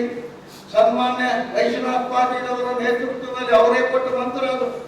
ಅದನ್ನು ಹಿಡ್ಕೊಂಡು ಇಡೀ ಪ್ರದೇಶದಲ್ಲೆಲ್ಲ ನಾವು ಹೋರಾಟ ಮಾಡಿದ್ವಿ. ರಜಾಕ್ ಉಸ್ತಾದ್, ಅಲ್ತಪ್ಪ ಪಾಟೀಲ್, ಮಹೇಶ್ ಕುಮಾರ್ ದೇಶಪಾಂಡೆ, ಸಂತೋಷ್ ದೇಶಪಾಂಡೆ, ಪ್ರಭು ಕಾಂತಗಿ ಇವರೆಲ್ಲರೂ ನಾವು ಕೊಪ್ಪಳದಿಂದ ಬೀದರ್ವರೆಗೂ ಬಹಳ ದೊಡ್ಡ ಜಾಥಾ ಮಾಡಿದ್ವಿ. ನಮ್ಮ ಕೊಪ್ಪಳ ಗವಿಮಠದ ಶ್ರೀಗಳವರ ಬೆಲ್ಲವಾಗಿ ನಿಂತು ನಮಗೆ ಇದೆಲ್ಲ ಮಾಡಿದ್ರು. ಚಂದ್ರು ಇತ್ಯಾದಿಗಳಿದ್ರು. ಎಲ್ಲರ ಹೆಸರನ್ನು ನೀವು ತಗೊಳ್ಳಿಕ್ಕೆ ಆಗೋದಿಲ್ಲ. ಅಂತ ಆ ಹೋರಾಟದ ಫಲವಾಗಿ 371 ಸಿಕ್ತು. ನಾವು ಮೈ ಮಾಡಿಬಿಟ್ಟು ಇನ್ನೇನು 371 ಸಿಕ್ತು. ನಮ್ಮ ಹೈದರಾಬಾದ್ ಕರ್ನಾಟಕ ಭಾಗದ ಭಾಗ್ಯದ ಬಾಗಿಲು ತೆಗೆದೋಯ್ತು ಅಂತೇಳಿ ನಾವು ಸುಮ್ಮನೆ ಕೂತ್ಬಿಟ್ವಿ. ಇವತ್ತು ನೋಡಿದ್ರೆ ನಮ್ಮ ಕಲ್ಯಾಣ ಕರ್ನಾಟಕ ಮಾನವ ಸೂಚಕದಲ್ಲಿ ಕುಸಿದದ್ದು ನೋಡಿದರೆ, ನಮ್ಮ ವಿದ್ಯಾರ್ಥಿಗಳಿಗೆ ಉದ್ಯೋಗ ಇದೆ ಅನ್ನೋದು ನೋಡಿದರೆ, ಹೈದರಾಬಾದ್ ಕರ್ನಾಟಕ ಭಾಗದಲ್ಲೇನೆ 56,000 ಹೆಚ್ಚು ಸರ್ಕಾರಿ ಹುದ್ದೆಗಳ ಖಾಲಿ ಇದೆ. ಕಲ್ಯಾಣ ಕರ್ನಾಟಕದ ಸವಾಲುಗಳು ವಿಷಯದ ಕುರಿತು ಸಂಪನ್ಮೂಲ ವ್ಯಕ್ತಿ ಇ ಧನರಾಜ್ ವಿಷಯ ಮಂಡಿಸಿದರು. 371 ಅನುಷ್ಠಾನಗೊಂಡು 12 ವರ್ಷಗಳಾಗಿವೆ. ಪ್ರಸ್ತುತ ದಿನಗಳು ಎಐ ತಂತ್ರಜ್ಞಾನದ ಕಡೆಗೆ ಹೊರಟಿದ್ದಾರೆ. ಕಲ್ಯಾಣ ಕರ್ನಾಟಕ ಭಾಗದ ಶಿಕ್ಷಣದ ವ್ಯವಸ್ಥೆ ವಿನಾಶನದ ಕಡೆಗೆ ಕುಸಿಯುತ್ತಿರುವುದು ಆಘಾತವನ್ನುಂಟು ಮಾಡಿದೆ ಎಂದು ಕಳವಳ ವ್ಯಕ್ತಪಡಿಸಿದರು. ದೇಶದ ಸಾಕ್ಷರತೆ ಪ್ರಮಾಣವು ಬಿಹಾರಕ್ಕೆ ಹೋಲಿಸಿದರೆ ಅತ್ಯಂತ ತೀರಾ ಕಲ್ಯಾಣ ಕರ್ನಾಟಕ ಪ್ರದೇಶವಾಗಿದೆ ಎಂದು ಹೇಳಿದರು. ಸರ್ಕಾರ ಶಾಲೆಗಳ ಉಳಿವಿಗಾಗಿ ಹೋರಾಟ ನಡೆಯುತ್ತಿದ್ದು ಅದಕ್ಕೆ ನಾವೆಲ್ಲ ಬೆಂಬಲಿಸಬೇಕಾಗಿದೆ. ಈ ಭಾಗವು 40% ಕೃಷಿ ಕಾರ್ಮಿಕರು, 22% ಪರಿಶಿಷ್ಟ ಜಾತಿ, 12.76% ಪರಿಶಿಷ್ಟ ಪಂಗಡ, 15.44% ಅಲ್ಪಸಂಖ್ಯಾತರು, 27.3% ಹಿಂದುಳಿದ ಪ್ರದೇಶದ ಜನರಿದ್ದಾರೆ. ಎಲ್ಲ ವರ್ಗದ ಜನರು ಅಭಿವೃದ್ಧಿಯಾಗಬೇಕಿದೆ ಎಂದರು. ಈ ಭಾಗದಲ್ಲಿ 90% ಶಾಲೆಗಳು ಮೂಲಭೂತ ಸೌಕರ್ಯಗಳಿಲ್ಲ. ಶಾಲಾ ಮೈದಾನ, ಶೌಚಾಲಯ, ಲ್ಯಾಬ್ ಸೇರಿ ಅನೇಕ ಸೌಲಭ್ಯಗಳ ಕೊರತೆ ಇದೆ. ಈ ವರ್ಷದ ಶಾಲಾ ಫಲಿತಾಂಶವು ಶಿಕ್ಷಕರಿಲ್ಲದೆ ಹೆಚ್ಚಿನ ಫಲಿತಾಂಶ ಬಂದಿದೆ. ನಮ್ಮ ಭಾಗದಲ್ಲಿ ಶಿಕ್ಷಕರ ತರಬೇತಿ ಕೇಂದ್ರಗಳು ಅವಶ್ಯಕತೆ ಇದೆ. ಜೊತೆಗೆ ಹೆಚ್ಚಿನ ಪ್ರಮಾಣದಲ್ಲಿ ಶಿಕ್ಷಕರನ್ನು ನೇಮಕ ಮಾಡಬೇಕಾಗಿದೆ ಎಂದರು. ಈ ಸಂದರ್ಭದಲ್ಲಿ ಮಾಜಿ ಶಾಸಕ ಪ್ರತಾಪ್ ಗೌಡ ಪಾಟೀಲ್, ಬಸನಗೌಡ ಬ್ಯಾಗವಟ್, ಗಂಗಾಧರ್ ನಾಯಕ, ಹೋರಾಟಗಾರ ಅಲ್ಲಮ ಪ್ರಭು ಬೆಟ್ಟದೂರು, ಕೆ ನೀಲಾ, ಡಾಕ್ಟರ್ ರಜಾಕ್ ಉಸ್ತಾದ್, ಭಾರದ್ವಾಜ್ ಸೇರಿದಂತೆ ಕಲ್ಯಾಣ ಕರ್ನಾಟಕ ಭಾಗದ 7 ಜಿಲ್ಲೆಗಳ ಹೋರಾಟಗಾರರು, ಮುಖಂಡರು ಭಾಗವಹಿಸಿದ್ದರು. ಈಗ ಚಿಕ್ಕದೊಂದು break. Raichur, where dreams become direction. Dream. Learn. Grow. Lead. Become. Join Vedanta for your better future. At Vedanta, we don't just teach, we prepare you to win. Science or commerce, BBA, BCA or BCom, your journey starts here. JEE, NEET, CA foundations from expert faculty with proven results. District topper from last 7 years, consistent results, trusted by Raichur. Don't just study, build your future. At Vedanta, start strong, finish ahead. ನಮಸ್ಕಾರ ರಾಯಚೂರಿನಲ್ಲಿ ನೀವೇನಾದರೂ ನಿಮ್ಮ ಮಕ್ಕಳಿಗೆ ಒಂದು ಉತ್ತಮವಾದ ಶಾಲೆ ನೋಡ್ತಾ ಇದ್ದೀರಾ? ಹಾಗಾದರೆ ಬನ್ನಿ ನಮ್ಮ ರಾಯಚೂರಿನ ಎರಮರಸ್ ಕ್ಯಾಂಪ್ನಲ್ಲಿರುವ CBSEಗೆ ಸಂಯೋಜನೆಯಾಗಿರುವ ಫೆಡರಲ್ ಪಬ್ಲಿಕ್ ಶಾಲೆ CBSE. ಇಲ್ಲಿ 2026 ಮತ್ತು 27ನೇ ಶೈಕ್ಷಣಿಕ ಸಾಲಿನ ಪ್ರವೇಶ ಆರಂಭವಾಗಿದ್ದು, ಈ ಶಾಲೆಯು ಉತ್ತಮವಾದ ವಾತಾವರಣ, ಹಸಿರು ಮತ್ತು ಆರೋಗ್ಯಕರ ವಾತಾವರಣದೊಂದಿಗೆ 9 ಎಕರೆ ಭೂಮಿಯನ್ನು ಹೊಂದಿದೆ. ಶಾಲಾ ಕಟ್ಟಡವು 56,000 ಚದರ ಅಡಿ ವಿಸ್ತೀರ್ಣವನ್ನು ಹೊಂದಿದ್ದು ಮತ್ತು ಪ್ರತಿ ತರಗತಿ ಕೊಠಡಿ ಗಾತ್ರ 26x27 ಅಡಿ ಹೊಂದಿದೆ. ಇಲ್ಲಿ ಸಂಪೂರ್ಣವಾಗಿ ಸುಸಜ್ಜಿತ ಕಂಪ್ಯೂಟರ್ ಲ್ಯಾಬ್ ಮತ್ತು ಸಂಯೋಜಿತ ವಿಜ್ಞಾನ ಪ್ರಯೋಗಾಲಯವನ್ನು ಹೊಂದಿದೆ. ಇಲ್ಲಿ ನಿಧಾನಗತಿಯಲ್ಲಿ ಕಲಿಯುವ ಮಕ್ಕಳಿಗೆ ಪರಿಹಾರ ಕ್ರಮಗಳನ್ನು ತೆಗೆದುಕೊಳ್ಳಲಾಗುತ್ತದೆ. ಶಾಲೆಯ ವಾತಾವರಣದಲ್ಲಿ ಶೈಕ್ಷಣಿಕ ವಾತಾವರಣವನ್ನು ಬೆಳೆಸುವುದು ಮುಖ್ಯ ಉದ್ದೇಶವಾಗಿರುತ್ತದೆ. ಇಲ್ಲಿ ಮಕ್ಕಳಿಗೆ ಅನುಕೂಲವಾಗಲು ಹಾಸ್ಟೆಲ್ ಸೌಲಭ್ಯಗಳನ್ನು ಕೂಡ ನೀಡಲಾಗಿದೆ. ಇಲ್ಲಿ ಮಕ್ಕಳಿಗೆ ವೈಯಕ್ತಿಕ ಮಾರ್ಗದರ್ಶನ ಮತ್ತು ಸಮಾಲೋಚನೆಯನ್ನ ನೀಡಲಾಗುತ್ತದೆ. ಇಲ್ಲಿ ಮಕ್ಕಳಿಗೆ ಉತ್ತಮವಾದ ಯೋಗ, ಕರಾಟೆ, ಸಂಗೀತ ಮತ್ತು ನೃತ್ಯ ಮತ್ತು ಪಠ್ಯೇತರ ಚಟುವಟಿಕೆಗಳ ಬಗ್ಗೆ ಜ್ಞಾನವನ್ನ ನೀಡಲಾಗುತ್ತದೆ. ಇಲ್ಲಿ ತರಬೇತಿ ಪಡೆದ ಅನುಭವಿ ಮತ್ತು ನವೀನ ಅಧ್ಯಾಪಕರು ಇದ್ದಾರೆ. ಹಾಗಾದರೆ ಇಂತಹ ಒಂದು ಉತ್ತಮ ಸೌಲಭ್ಯವನ್ನು ಹೊಂದಿರುವ ಶಾಲೆ ನಮ್ಮ ರಾಯಚೂರಿನಲ್ಲಿ ಇರುವಾಗ ತಡಮಾಡದೆ ತಮ್ಮ ಮಕ್ಕಳ ಪ್ರವೇಶಾತಿಯನ್ನ ಈಗಲೇ ಭೇಟಿ ನೀಡಿ ಪಡೆದುಕೊಳ್ಳಿ.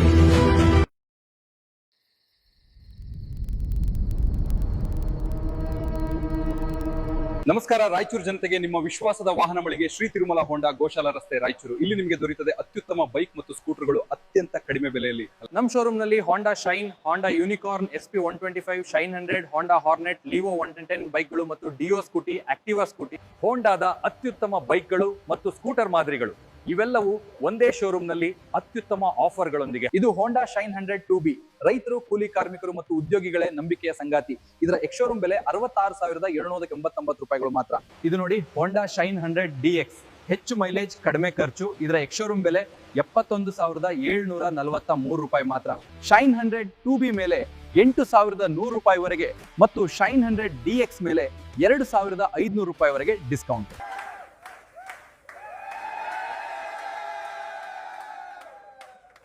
ಇದು ಹೋಂಡಾ SP 160 muscular design, powerful 160cc engine ಮತ್ತು ಸ್ಮೂತ್ ಪರ್ಫಾರ್ಮೆನ್ಸ್ SP 160 ಮೇಲೆ ಈಗ ಭರ್ಜರಿ 10,500 ರೂಪಾಯಿಗಳ ಸ್ಪೆಷಲ್ ಡಿಸ್ಕೌಂಟ್. ಮನೆ ಬಳಕೆಗೂ ದಿನನಿತ್ಯ ಪ್ರಯಾಣಕ್ಕೂ ಹೋಂಡಾ ಆಕ್ಟಿವಾ ನಿಮ್ಮ ಅತ್ಯುತ್ತಮ ಆಯ್ಕೆ. ಸುಲಭ ರೈಡಿಂಗ್, ಉತ್ತಮ ಮೈಲೇಜ್, ಆಕ್ಟಿವಾ ಸ್ಮಾರ್ಟ್ ಕೀ ಮೇಲೆ 3,000 ರೂಪಾಯಿಗಳ ಡಿಸ್ಕೌಂಟ್. ಆಕ್ಟಿವಾ STD ಎಕ್ಸ್-ಶೋರೂಮ್ ಬೆಲೆ 78,128 ಮಾತ್ರ. ಇದು Honda Hornet 2.0 big engine, muscular look ಮತ್ತು ರೋಡ್ ನಲ್ಲಿ ರಾಯಲ್ ಪ್ರೆಸೆನ್ಸ್. ಹಾರ್ನೆಟ್ 2.0 ಮೇಲೆ ಭರ್ಜರಿ 12,500 ರೂಪಾಯಿಗಳು ಸ್ಪೆಷಲ್ ಡಿಸ್ಕೌಂಟ್. ವಾಹನ ಖರೀದಿ ಮಾತ್ರ ಅಲ್ಲ, ಉತ್ತಮ ಸರ್ವಿಸ್ ಕೂಡ ಅಷ್ಟೇ ಮುಖ್ಯ. ಅನುಭವ ಹೊಂದಿದ ಟೆಕ್ನಿಷಿಯನ್ಗಳು, ಜೆನ್ಯುಯಿನ್ ಹೋಂಡಾ ಸ್ಪೇರ್ ಪಾರ್ಟ್ಸ್ ಮತ್ತು ವೇಗವಾದ ಸರ್ವಿಸ್ ಶ್ರೀ ತಿರುಮಲ ಹೋಂಡಾನಲ್ಲಿ ನಿಮಗೆ ಲಭ್ಯ. ಇಲ್ಲಿ ನಿಮಗೆ ಸುಲಭ ಲೋನ್ ಸೌಲಭ್ಯ, ಕಡಿಮೆ ಡೌನ್ ಪೇಮೆಂಟ್, ಕಡಿಮೆ EMI ಮತ್ತು ವೇಗವಾದ ಲೋನ್ ಅಪ್ರೂವಲ್, ಸರಳ ಡಾಕ್ಯುಮೆಂಟ್ಸ್ ನೊಂದಿಗೆ ತಕ್ಷಣವೇ ಫೈನಾನ್ಸ್ ಸಿಗ್ತದೆ. ನಿಮ್ಮ ವಾಹನ ಈಗ ನಿಮ್ಮ ಕೈಯಲ್ಲಿ. ಇನ್ನೇಕ್ ತಡ, ಹಿಂದೆ ಭೇಟಿ ನೀಡಿ ಶ್ರೀ ತಿರುಮಲ ಹೋಂಡಾ, ಗೋಶಾಲಾ ರಸ್ತೆ, ರಾಯಚೂರು. ನಿಮ್ಮ ಸೌಲಭ್ಯಕ್ಕಾಗಿ ನಮ್ಮ ಶಾಖೆಗಳು ಇನ್ನೂ ಹಲವು ಕಡೆಗಳಲ್ಲಿ ಲಭ್ಯ. ಮಾನವಿ, ದೇವದುರ್ಗ, ಸಿರಿವಾರ ಮತ್ತು ಪೋತ್ನಾಲ್ನಲ್ಲಿ ಕೂಡ ಶ್ರೀ ತಿರುಮಲ ಹೋಂಡಾ ಶಾಖೆಗಳು ಸೇವೆಯಲ್ಲಿ ಇವೆ. ಉತ್ತಮ ಬೆಲೆ, ಭರ್ಜರಿ ಆಫರ್ಗಳು ಮತ್ತು ವಿಶ್ವಾಸಾರ್ಹ ಸರ್ವಿಸ್ ಎಲ್ಲವೂ ಒಂದೇ ಕಡೆ. ಹಿಂದೆ ಬುಕ್ ಮಾಡಿ, ಆಫರ್ಗಳನ್ನ ಮಿಸ್ ಮಾಡ್ಕೊಳ್ಬೇಡಿ. ಧನ್ಯವಾದಗಳು. ಬ್ರೇಕ್ನ ನಂತರ ಮೆಗಾ ನ್ಯೂಸ್ಗೆ ಸ್ವಾಗತ. ಕಲ್ಯಾಣ ಕರ್ನಾಟಕ ಅಭಿವೃದ್ಧಿಯಲ್ಲಿ ಆಗುತ್ತಿರುವ ಕಾನೂನು ತೊಂದರೆ, ಅಸಮತೋಲನ ನಿವಾರಣೆಗೆ ಬೇಕಿರುವ ಕ್ರಮಗಳ ಕುರಿತು ಮುಖ್ಯಮಂತ್ರಿಗಳ ಬಳಿ ಶಾಸಕರುಗಳು ಒಳಗೊಂಡ ನಿಯೋಗ ಮನವರಿಕೆ ಮಾಡಬೇಕಿದೆ ಎಂದು ಸಿಂಧನೂರು ಮಾಜಿ ಶಾಸಕ ವೆಂಕಟರಾವ್ ನಾಡಗೌಡ ಹೇಳಿದರು. ಅವರಿಂದು ಮಾಧ್ಯಮಗಳೊಂದಿಗೆ ಮಾತನಾಡಿ, ಕಲ್ಯಾಣ ಕರ್ನಾಟಕ ಅಭಿವೃದ್ಧಿ ಮಂಡಳಿಯ ಅನುದಾನದೊಂದಿಗೆ ಇತರೆ ಅನುದಾನ ಅವಶ್ಯಕತೆ ಇದೆ. ಎಲ್ಲದಕ್ಕೂ KKRDB ಅನುದಾನ ಬಳಸಿಕೊಳ್ಳಲು ಆಗುವುದಿಲ್ಲ. 371J ಅನುಷ್ಠಾನದಲ್ಲಿ ಸಾಕಷ್ಟು ಕಾನೂನಾತ್ಮಕ ತೊಡರುಗಳಿವೆ. ಅದನ್ನು ಸರ್ಕಾರವೇ ನಿವಾರಣೆ ಮಾಡಬೇಕಿದೆ. ಈ ಭಾಗದ ಶಾಸಕರು, ಹೋರಾಟಗಾರರು ಸೇರಿ ಸರ್ಕಾರ ಕೈಗೊಳ್ಳಬೇಕಿರುವ ಕ್ರಮಗಳ ಕುರಿತು ಚರ್ಚಿಸಬೇಕಿದೆ. ಈ ಕುರಿತು ಹೋರಾಟಗಾರರ ಸಭೆಯಲ್ಲಿ ಚರ್ಚಿಸಲಾಗಿದೆ. ಮುಂದಿನ ದಿನಗಳಲ್ಲಿ ಸರ್ಕಾರದ ಮೇಲೆ ಒತ್ತಡ ಹಾಕುವ ಪ್ರಯತ್ನ ನಡೆಯಲಿದೆ ಎಂದು ವಿಶ್ವಾಸ ವ್ಯಕ್ತಪಡಿಸಿದರು. ಕಾನೂನನ್ನು ತಿದ್ದಿ 371J ಇಂಪ್ಲಿಮೆಂಟ್ ಮಾಡಿದ್ದಾರೆ. ಆದರೆ ಅದನ್ನು ಸರಿಯಾಗಿ ಬಳಸಿಕೊಳ್ಳೋದಕ್ಕೆ ಕಾನೂನಿನ ತೊಡಕುಗಳು ಅಲ್ಲಲ್ಲಿ ಬಹಳಷ್ಟು ಇರುವುದರಿಂದ, ಆಮೇಲೆ ಸರ್ಕಾರ ಏನು ಹಣವನ್ನು ಬೇರೆ ಜಿಲ್ಲೆಗಳಿಗೆ ಕೊಡ್ತದೆ ಅದನ್ನು ಕೂಡ ಕೊಡುವುದರ ಮೂಲಕ ಇನ್ ಎಡಿಷನ್ ಟು ದ್ಯಾಟ್ ಈ ಹಣವನ್ನು ಬಳಸಿದರೆ ನಾವು ಅವರ ಜೊತೆಗೆ ಕೊಡೋದಕ್ಕಾಗ್ತದೆ. ಈಗ ಇಲ್ಲಿ ಬಸ್ಸು ಕೊಡೋದಕ್ಕೂ ಬೇರೆ ಬೇರೆ ಇಲಾಖೆಗಳಿಗೆ ವಾಹನಗಳನ್ನು ಕೊಡೋದಕ್ಕೂ ಇಂಥ ಎಲ್ಲ ಕೆಲಸಕ್ಕೂ ಕೂಡ 3171Jನಿಂದನೇ ಕೊಟ್ಟರೆ ಈ ಜಿಲ್ಲೆ ಆ ಮಟ್ಟಕ್ಕೆ ಬೆಳೆಯೋದಕ್ಕಾಗೋದಿಲ್ಲ. ಆ ತಪ್ಪುಗಳನ್ನು ಸರಿಪಡಿಸಬೇಕು ಅನ್ನೋ ಉದ್ದೇಶದಿಂದ ಇವತ್ತು ರಾಘವೇಂದ್ರ ಕೃಷ್ಣಿಗೆ ಅವರು ಒಂದು ದುಂಡು ಮೇಜಿನ ಪರಿಷತ್ತು ಅಂಥೇಳಿ ಎಲ್ಲರನ್ನ ಕರೆದಿದ್ದಾರೆ. ಎಲ್ಲ ಜಿಲ್ಲೆಯಿಂದ ಕೂಡ ಕಲ್ಯಾಣ ಕರ್ನಾಟಕ ಭಾಗದ ಎಲ್ಲ ಜಿಲ್ಲೆಯಿಂದ ಬಂದಿದ್ದಾರೆ. ಮತ್ತು ನಾವು ಅವರಿಗೆ ಒಂದು ಏನಂದರೆ ಎಲ್ಲರೂ ಕೂಡಿ ಈ ಭಾಗದ ಎಲ್ಲ ಶಾಸಕರನ್ನೊಳಗೊಂಡ ಒಂದು ನಿಯೋಗ, ಎಲ್ಲ ಹಿರಿಯರು ಹೋಗಿ ಮುಖ್ಯಮಂತ್ರಿಗಳಿಗೆ ಏನೇನು ಆಗಬೇಕಾಗಿದೆ ಅನ್ನುವ ಒಂದು ಪಟ್ಟಿಯನ್ನು ಕೊಟ್ಟು ಅದನ್ನು ಸರಿಪಡಿಸಿದರೆ ಸರಿ, ಇಲ್ಲದೇ ಇದ್ದರೆ ಹೋರಾಟಕ್ಕೆ ಇಳಿಬೇಕಾಗ್ತದೆ, ಅನಿವಾರ್ಯತೆ ಬರುತ್ತದೆ ಅಂತಕ್ಕಂಥದ್ದನ್ನು ನಾವು ಹೇಳ್ಬಂದಿದ್ದೀವಿ. ಅದಕ್ಕೆ ಮುಂದೆ ಏನಾಗ್ತದೆ ಅನ್ನೋ ಎಲ್ಲ ಪ್ರಯತ್ನಗಳನ್ನು ಮಾಡೋಣ ಅಂತ ವಿಶ್ವಾಸ. ಸರ್, 50 ವರ್ಷ ಆದ್ರೂ ತಾರತಮ್ಯ ನಿವಾರಣೆ ಆಗಿಲ್ಲ. 371J KKRDB ಎಲ್ಲ ಇದೆ. ಆದ್ರೂ ಅನುದಾನ ಸಮರ್ಪಣೆ ನಾನೇನು ಹೇಳಕತ್ತಿದ್ದೀನಿ, ಇದಕ್ಕೆ ತೊಡರುಗಳಿದ್ದಾವೆ, ಎಲ್ಲೆಲ್ಲಿ ತೊಡರುಗಳಿದ್ದಾವೆ ಅದನ್ನು ಸರಿಪಡಿಸಬೇಕು ಅಂತೇಳಿ ಈಗಾಗಲೇ ರಾಕ್ ಉಸ್ತಾದವರು ಹಿಂದೆ ಬಂದು ಎಲ್ಲ ಶಾಸಕರಿಗೂ ಒಂದು ನಾವು ಕರೆದು ಮಾತನಾಡಿ ಏನೇನು ಸರಿ ಮಾಡಬೇಕು ಅಂತ ಹೇಳಿದ್ದೀವಿ. ಅದರಲ್ಲಿ ಆಗ್ತದೆ ಅಂದರೆ ಒಂದೇ ಸಾರಿ ಅದು ಸರಿ ಹೋಗೋದಿಲ್ಲ, ಮತ್ತೆ ಮತ್ತೆ ತಿದ್ದುಪಡಿಗಳನ್ನು ಮಾಡಬೇಕಾದ್ರು ಏನೇನಿದ್ದಾವೆ, ಎಲ್ಲೆಲ್ಲಿ ತೊಂದರೆ ಆಗ್ತಾಯಿದೆ. ಕೆಲವು ಕೋರ್ಟಿಗೆ ಹೋಗಿದ್ದಾರೆ, ಕೋರ್ಟಿಗೆ ಹೋಗಿದ್ಮೇಲೆ ಅದನ್ನು ಹೆಂಗೆ ಸರಿಪಡಿಸ್ಬೇಕು, ಕೋರ್ಟಿಗೆ ಹೋಗಲಾಗದೆ ಎಲ್ಲವೂ ಕೂಡ ಕಾನೂನಿನಲ್ಲಿ ಲೂಸ್ ಪೋಲ್ ಇದ್ದರೆ ಕೋರ್ಟಿಗೆ ಹೋಗ್ಬೇಕು. ಅದು ತಿದ್ದುಪಡಿ ಮಾಡುವಾಗ ಅದಕ್ಕೆ ಯಾವ ರೀತಿ ತಿದ್ದುಪಡಿ ಮಾಡಿದರೆ ಕೋರ್ಟಿಗೆ ಹೋಗೋದಕ್ಕೆ ಬರೋದಿಲ್ಲ ಅಂತಕ್ಕಂಥದ್ದು, ಅದನ್ನು ಎಲ್ಲವನ್ನು ಸರಿಪಡಿಸೋದಕ್ಕೆ ಒಂದು ವರದಿಯನ್ನು ತಯಾರು ಮಾಡಿಕೊಂಡು ಮುಖ್ಯಮಂತ್ರಿಗಳನ್ನ ಭೇಟಿ ಆಗಬೇಕು ಅಂತ ನನ್ನ ಸಲಹೆಯನ್ನು ನಾನು ಕೊಟ್ಟು. ಬೇಕಂದ್ರೆ ಇದೇ ಹಣದಾಗ ನೀವು ಶಿಕ್ಷಕರನ್ನು ತಗೊಳ್ರಿ ಅಂತಂದರೆ ಹೆಂಗೆ ಡೆವಲಪ್ ಆಗ್ತದೆ? ಈಗ ಅದನ್ನೇನು ಹೇಳಕ್ಕೆ ಹೋದರೆ ಬೇಕಾದ್ರೆ ಅದರಾಗೆ ಮಾಡಿಕೊಟ್ಟು ಬಿಡ್ತೀವಿ ನಿಮಗೆ ಅಂತ, ಅದರಿಂದ ಪರಿಹಾರ ಆಗೋದಿಲ್ಲ. ಅಲ್ಲಿ ಏನು ಫಿಲಪ್ ಆಗ್ತದೆ ಅಲ್ಲಿ ಫಿಲಪ್ ಆದವ್ರದ್ದು ಕೂಡ ಇಲ್ಲೂ ಕೂಡ ಫಿಲಪ್ ಮಾಡಬೇಕು. ಇದು ನಾವೇನು ಕರ್ನಾಟಕದ ಬೇರೆ ಭಾಗ ಅಲ್ಲ, ಅದು ಪಾರ್ಟ್ ಆಫ್ ದ ಸ್ಟೇಟ್. ಹಾಗಾಗಿ ಅದು ಬರೋ ಹಣ ಬರಬೇಕು. ಇನ್ನು ಅದಾದ ಮೇಲೆ ಎಡಿಷನಲ್ ಗ್ರ್ಯಾಂಟ್ನಿಂದ ನಾವು ಏನೇನು ಡೆವಲಪ್ ಮಾಡಬೇಕು ಅನ್ನೋದು ಮಾಡಿದಾಗ ಮಾತ್ರ ನಾವು ಸಮತೋಲನವನ್ನು ಕಾಪಾಡಿಕೊಳ್ಳೋದಕ್ಕೆ ಸಾಧ್ಯ ಆಗುತ್ತೆ. ಸರ್, ನೀವು ವಿರೋಧ ಪಕ್ಷವಾಗಿ JDS ಈ ಭಾಗದ ತಾರತಮ್ಯ ನಿವಾರಣೆಗೆ ದೊಡ್ಡ ಮಟ್ಟದ ಇಲ್ಲಿ ಮಾಡಕತ್ತೈತಲ್ಲ, ಎಲ್ಲರೂ ಆ ಹೋರಾಟಕ್ಕೆ ನಮ್ಮ ಸಂಪೂರ್ಣ ಬೆಂಬಲ ಅಂತಲೇ ಬಂದಿದೆ. ಕಲ್ಯಾಣ ಕರ್ನಾಟಕ ಭಾಗದಲ್ಲಿ ಶಿಕ್ಷಕರ ಕೊರತೆಯ ಹಿನ್ನೆಲೆಯಲ್ಲಿ ಶೈಕ್ಷಣಿಕ ಬೆಳವಣಿಗೆ ನಿರೀಕ್ಷೆ ಮಟ್ಟದಲ್ಲಿ ನಡೆಯುತ್ತಿಲ್ಲ ಎಂದು ದೇವದುರ್ಗ ಶಾಸಕ ಕರಿಯಮ್ಮ ಜಿ ನಾಯಕ ಕಳವಳ ವ್ಯಕ್ತಪಡಿಸಿದರು. ಅವರಿಂದು ಹೈದರಾಬಾದ್ ಕರ್ನಾಟಕ ಹೋರಾಟಗಾರರ ಸಮಾವೇಶದಲ್ಲಿ ಭಾಗವಹಿಸಿ ನಂತರ ಮಾಧ್ಯಮಗಳೊಂದಿಗೆ ಮಾತನಾಡಿದರು. ಈ ಭಾಗದಲ್ಲಿ ಪ್ರಾಥಮಿಕ ಹಾಗೂ ಪ್ರೌಢಶಾಲಾ ಶಿಕ್ಷಕರ ಕೊರತೆ ಕುರಿತಾಗಿ ಬೆಳಗಾವಿ ಅಧಿವೇಶನದಲ್ಲಿ ಸರ್ಕಾರ ಗಮನ ಸೆಳೆಯಲಾಗಿದೆ. ಸರ್ಕಾರ ಕಾಯಂ ಶಿಕ್ಷಕರನ್ನು ನೇಮಿಸುವುದಾಗಿ ಹೇಳುತ್ತಲೇ ಬಂದಿದೆ. ಅತಿಥಿ ಶಿಕ್ಷಕರನ್ನು ನೇಮಿಸುವುದಾಗಿ ಹೇಳುತ್ತಿದ್ದು ಅವರಿಗೂ ಸಮರ್ಪಕ ವೇತನ ಪಾವತಿಸುವಂತೆಯೂ ಮನವಿ ಮಾಡಲಾಗಿದೆ. ದೇವದುರ್ಗ ಸೇರಿದಂತೆ ಅನೇಕ ತಾಲೂಕುಗಳಲ್ಲಿ ಕಾಯಂ ಶಿಕ್ಷಕರಿಲ್ಲದೆ ಶಾಲೆಗಳು ನಡೆಯುತ್ತಿರುವ ಕುರಿತು ಸರ್ಕಾರಕ್ಕೆ ಮನವಿ ಮಾಡಲಾಗಿದೆ. ಸರ್ಕಾರ ಕೂಡಲೇ ಪ್ರಾಥಮಿಕ ಮತ್ತು ಪ್ರೌಢಶಾಲಾ ಶಿಕ್ಷಕರನ್ನು ಕಾಯಂ ಆಗಿ ನೇಮಿಸಿಕೊಳ್ಳುವ ಮೂಲಕ ಗುಣಮಟ್ಟದ ಶಿಕ್ಷಣ ಈ ಭಾಗದ ವಿದ್ಯಾರ್ಥಿಗಳಿಗೆ ಒದಗಿಸಬೇಕಿದೆ ಎಂದರು. ಹಾಸನ ಮೈಸೂರು ಭಾಗದಲ್ಲಿ ಇರತಕ್ಕಂಥ ಶಿಕ್ಷಕರು ಬಹಳ ಕೊರತೆ ಈಗಲಿದೆ, ಅಸಮಾನತೆ ಜಾಸ್ತಿ ಇದೆ. ಒಂದು ಬಾರಿ ನಾವು ವಿಧಾನಸಭೆಯಲ್ಲಿ ಧ್ವನಿ ಎತ್ತಿಲ್ಲ ಶಿಕ್ಷಕರ ಕೊರತೆ ಬಗ್ಗೆ. ಮತ್ತು ಹಿಂದುಳಿದ ತಾಲೂಕಿದೆ, ಹಿಂದುಳಿತಾನೇ ಇದೆ. ಅಭಿವೃದ್ಧಿ ಹೆಂಗೆ ಮಾಡ್ತೀವಿ? ಈಗ ನಿಜವಾಗ್ಲೂ ಈಗ ಶಿಕ್ಷಕರ ಒಂದು ಕೊರತೆ ನಮ್ಮಲ್ಲಿ ಆದಂತೇಳಿ ಈಗ ತಾವೇನು ಹೇಳಿದ್ರಿ ಧ್ವನಿ ಎತ್ತಿಲ್ಲ ಅಂತ. ಚಳಿಗಾಲ ಅಧಿವೇಶನದಲ್ಲಿ ಬೆಳಗಾವದಲ್ಲಿ ರಾತ್ರಿ ಇದು ಕ್ವಶನ್ ಹಾಕಿ ರಾತ್ರಿ 12 ಗಂಟೆವರೆಗೆ ನಾನು ಮಹಿಳಾ ಶಾಸಕಿ ಕೂತ್ಕೊಂಡು ನಮ್ಮಲ್ಲೆಲ್ಲ ಟೀಚರ್ಸ್ ಕೊರತೆ ಅದ ನಮ್ಮ ಕಲ್ಯಾಣ ಕರ್ನಾಟಕ ಭಾಗದಲ್ಲಿ ಅಂತೇಳಿ ನಾನು ಧ್ವನಿ ಎತ್ತಿದ್ದೆ. ಅದಲ್ಲದೆ ಗೆಸ್ಟ್ ಟೀಚರಿಗೆ ಅವರಿಗೆ ಕೂಡ ಸಂಭಾವನೆ ಬಗ್ಗೆ ಗೌರವಧನದ ಬಗ್ಗೆ ಕೂಡ ನಾನು ಮಾತಾಡಿದ್ದೆ. ಆದರೆ ಇದು ನಿಜವಾಗಲೂ ಭಾಳ ದುಃಖದ ವಿಚಾರ. ಯಾಕಂದರೆ ನಮ್ಮ ಮಕ್ಕಳು ಮುಂದೆ ನಮ್ಮ ದೇಶದ ಒಳ್ಳೆಯ ಪ್ರಜೆಗಳಾಗಬೇಕಂದ್ರೆ ಶಿಕ್ಷಕರು ಬೇಕು. ಆದರೆ ನಾವು ಸರ್ಕಾರದ ಗಮನಕ್ಕೆ ತಂದಿವಿ. ಈಗ ಮುಂದೇನು ಈಗ ನಮ್ಮ ಭಾಗಕ್ಕೇ ವಿಶೇಷ ಆದ್ಯತೆ ಕೊಟ್ಟು ಜಾಸ್ತಿ ಶಿಕ್ಷಕರ ನೇಮಕಾತಿ ಕೊಡ್ತೀವಿ ಅಂತೇಳಿ ಸರ್ಕಾರ ಮತ್ತು ಸಚಿವರು ನಮಗೆಲ್ಲ ಹೇಳ್ಯಾರ. ಹಾಗಾಗಿ ನಾವು ಈ ಸಲ ಆ ಒಂದು ಸಮಸ್ಯೆ ಬಗೆಹರಿತದನ್ನಂಥದ್ದು ನಾನು. ಮೇಡಮ್, KPS ಸ್ಕೂಲ್ಗಳು ಚಾಲೂ ಮಾಡಿ ಸರ್ಕಾರಿ ಶಾಲೆ ಮುಚ್ಚೋ ಹಂತದಲ್ಲಿ ಅವೆಲ್ಲ ಸೃಷ್ಟಿ ಮಾಡ್ತಾ ಇದ್ದಾರೆ ವ್ಯವಸ್ಥೆ. ಅದರ ಬಗ್ಗೆ ನೀವು ವಿರೋಧನೂ ಮಾಡಿಲ್ಲ. ಕೊನೆಯಲ್ಲಿ ಮತ್ತೊಮ್ಮೆ ಹೆಡ್ಲೈನ್ಸ್. ನಗರದ ಅಭಿವೃದ್ಧಿಗೆ NS ಬೋಸರಾಜು ಕೊಡುಗೆ ಅಪಾರ. ವಸಂತ್ ಕುಮಾರ್ ಡಾಕ್ಟರ್ ಶರಣ ಪ್ರಕಾಶ್ ಪಾಟೀಲರಿಂದ ಯಾವುದೇ ಸಹಕಾರ ನೀಡಿಲ್ಲ. ನರಸಿಂಹಲು ಮಾಡಗಿರಿ ಆರೋಪ. ಜಿಲ್ಲೆಯಾದ್ಯಂತ ಗಾಳಿ ಸಿಡಿಲಿಗೆ ಜನಜೀವನ ಅಸ್ತವ್ಯಸ್ತ. ಅನೇಕ ಕಡೆ ಗಾಳಿಗೆ ನೆಲಕ್ಕುರುಳಿದ ವಿದ್ಯುತ್ ಕಂಬಗಳು. ಹೈದರಾಬಾದ್ ಕರ್ನಾಟಕ ಹೋರಾಟಗಾರರ ಸಮಾವೇಶ. ಕರ್ನಾಟಕ ವಿಕಾಸ ವೇದಿಕೆ ಅಸ್ತಿತ್ವಕ್ಕೆ ಈ ಭಾಗದಲ್ಲಿ ಮಾನವೀಯತೆ ಕೊರತೆ, ಅಭಿವೃದ್ಧಿ ಹಿನ್ನಡೆ, ಹೋರಾಟಗಾರರ ಕಳವಳ.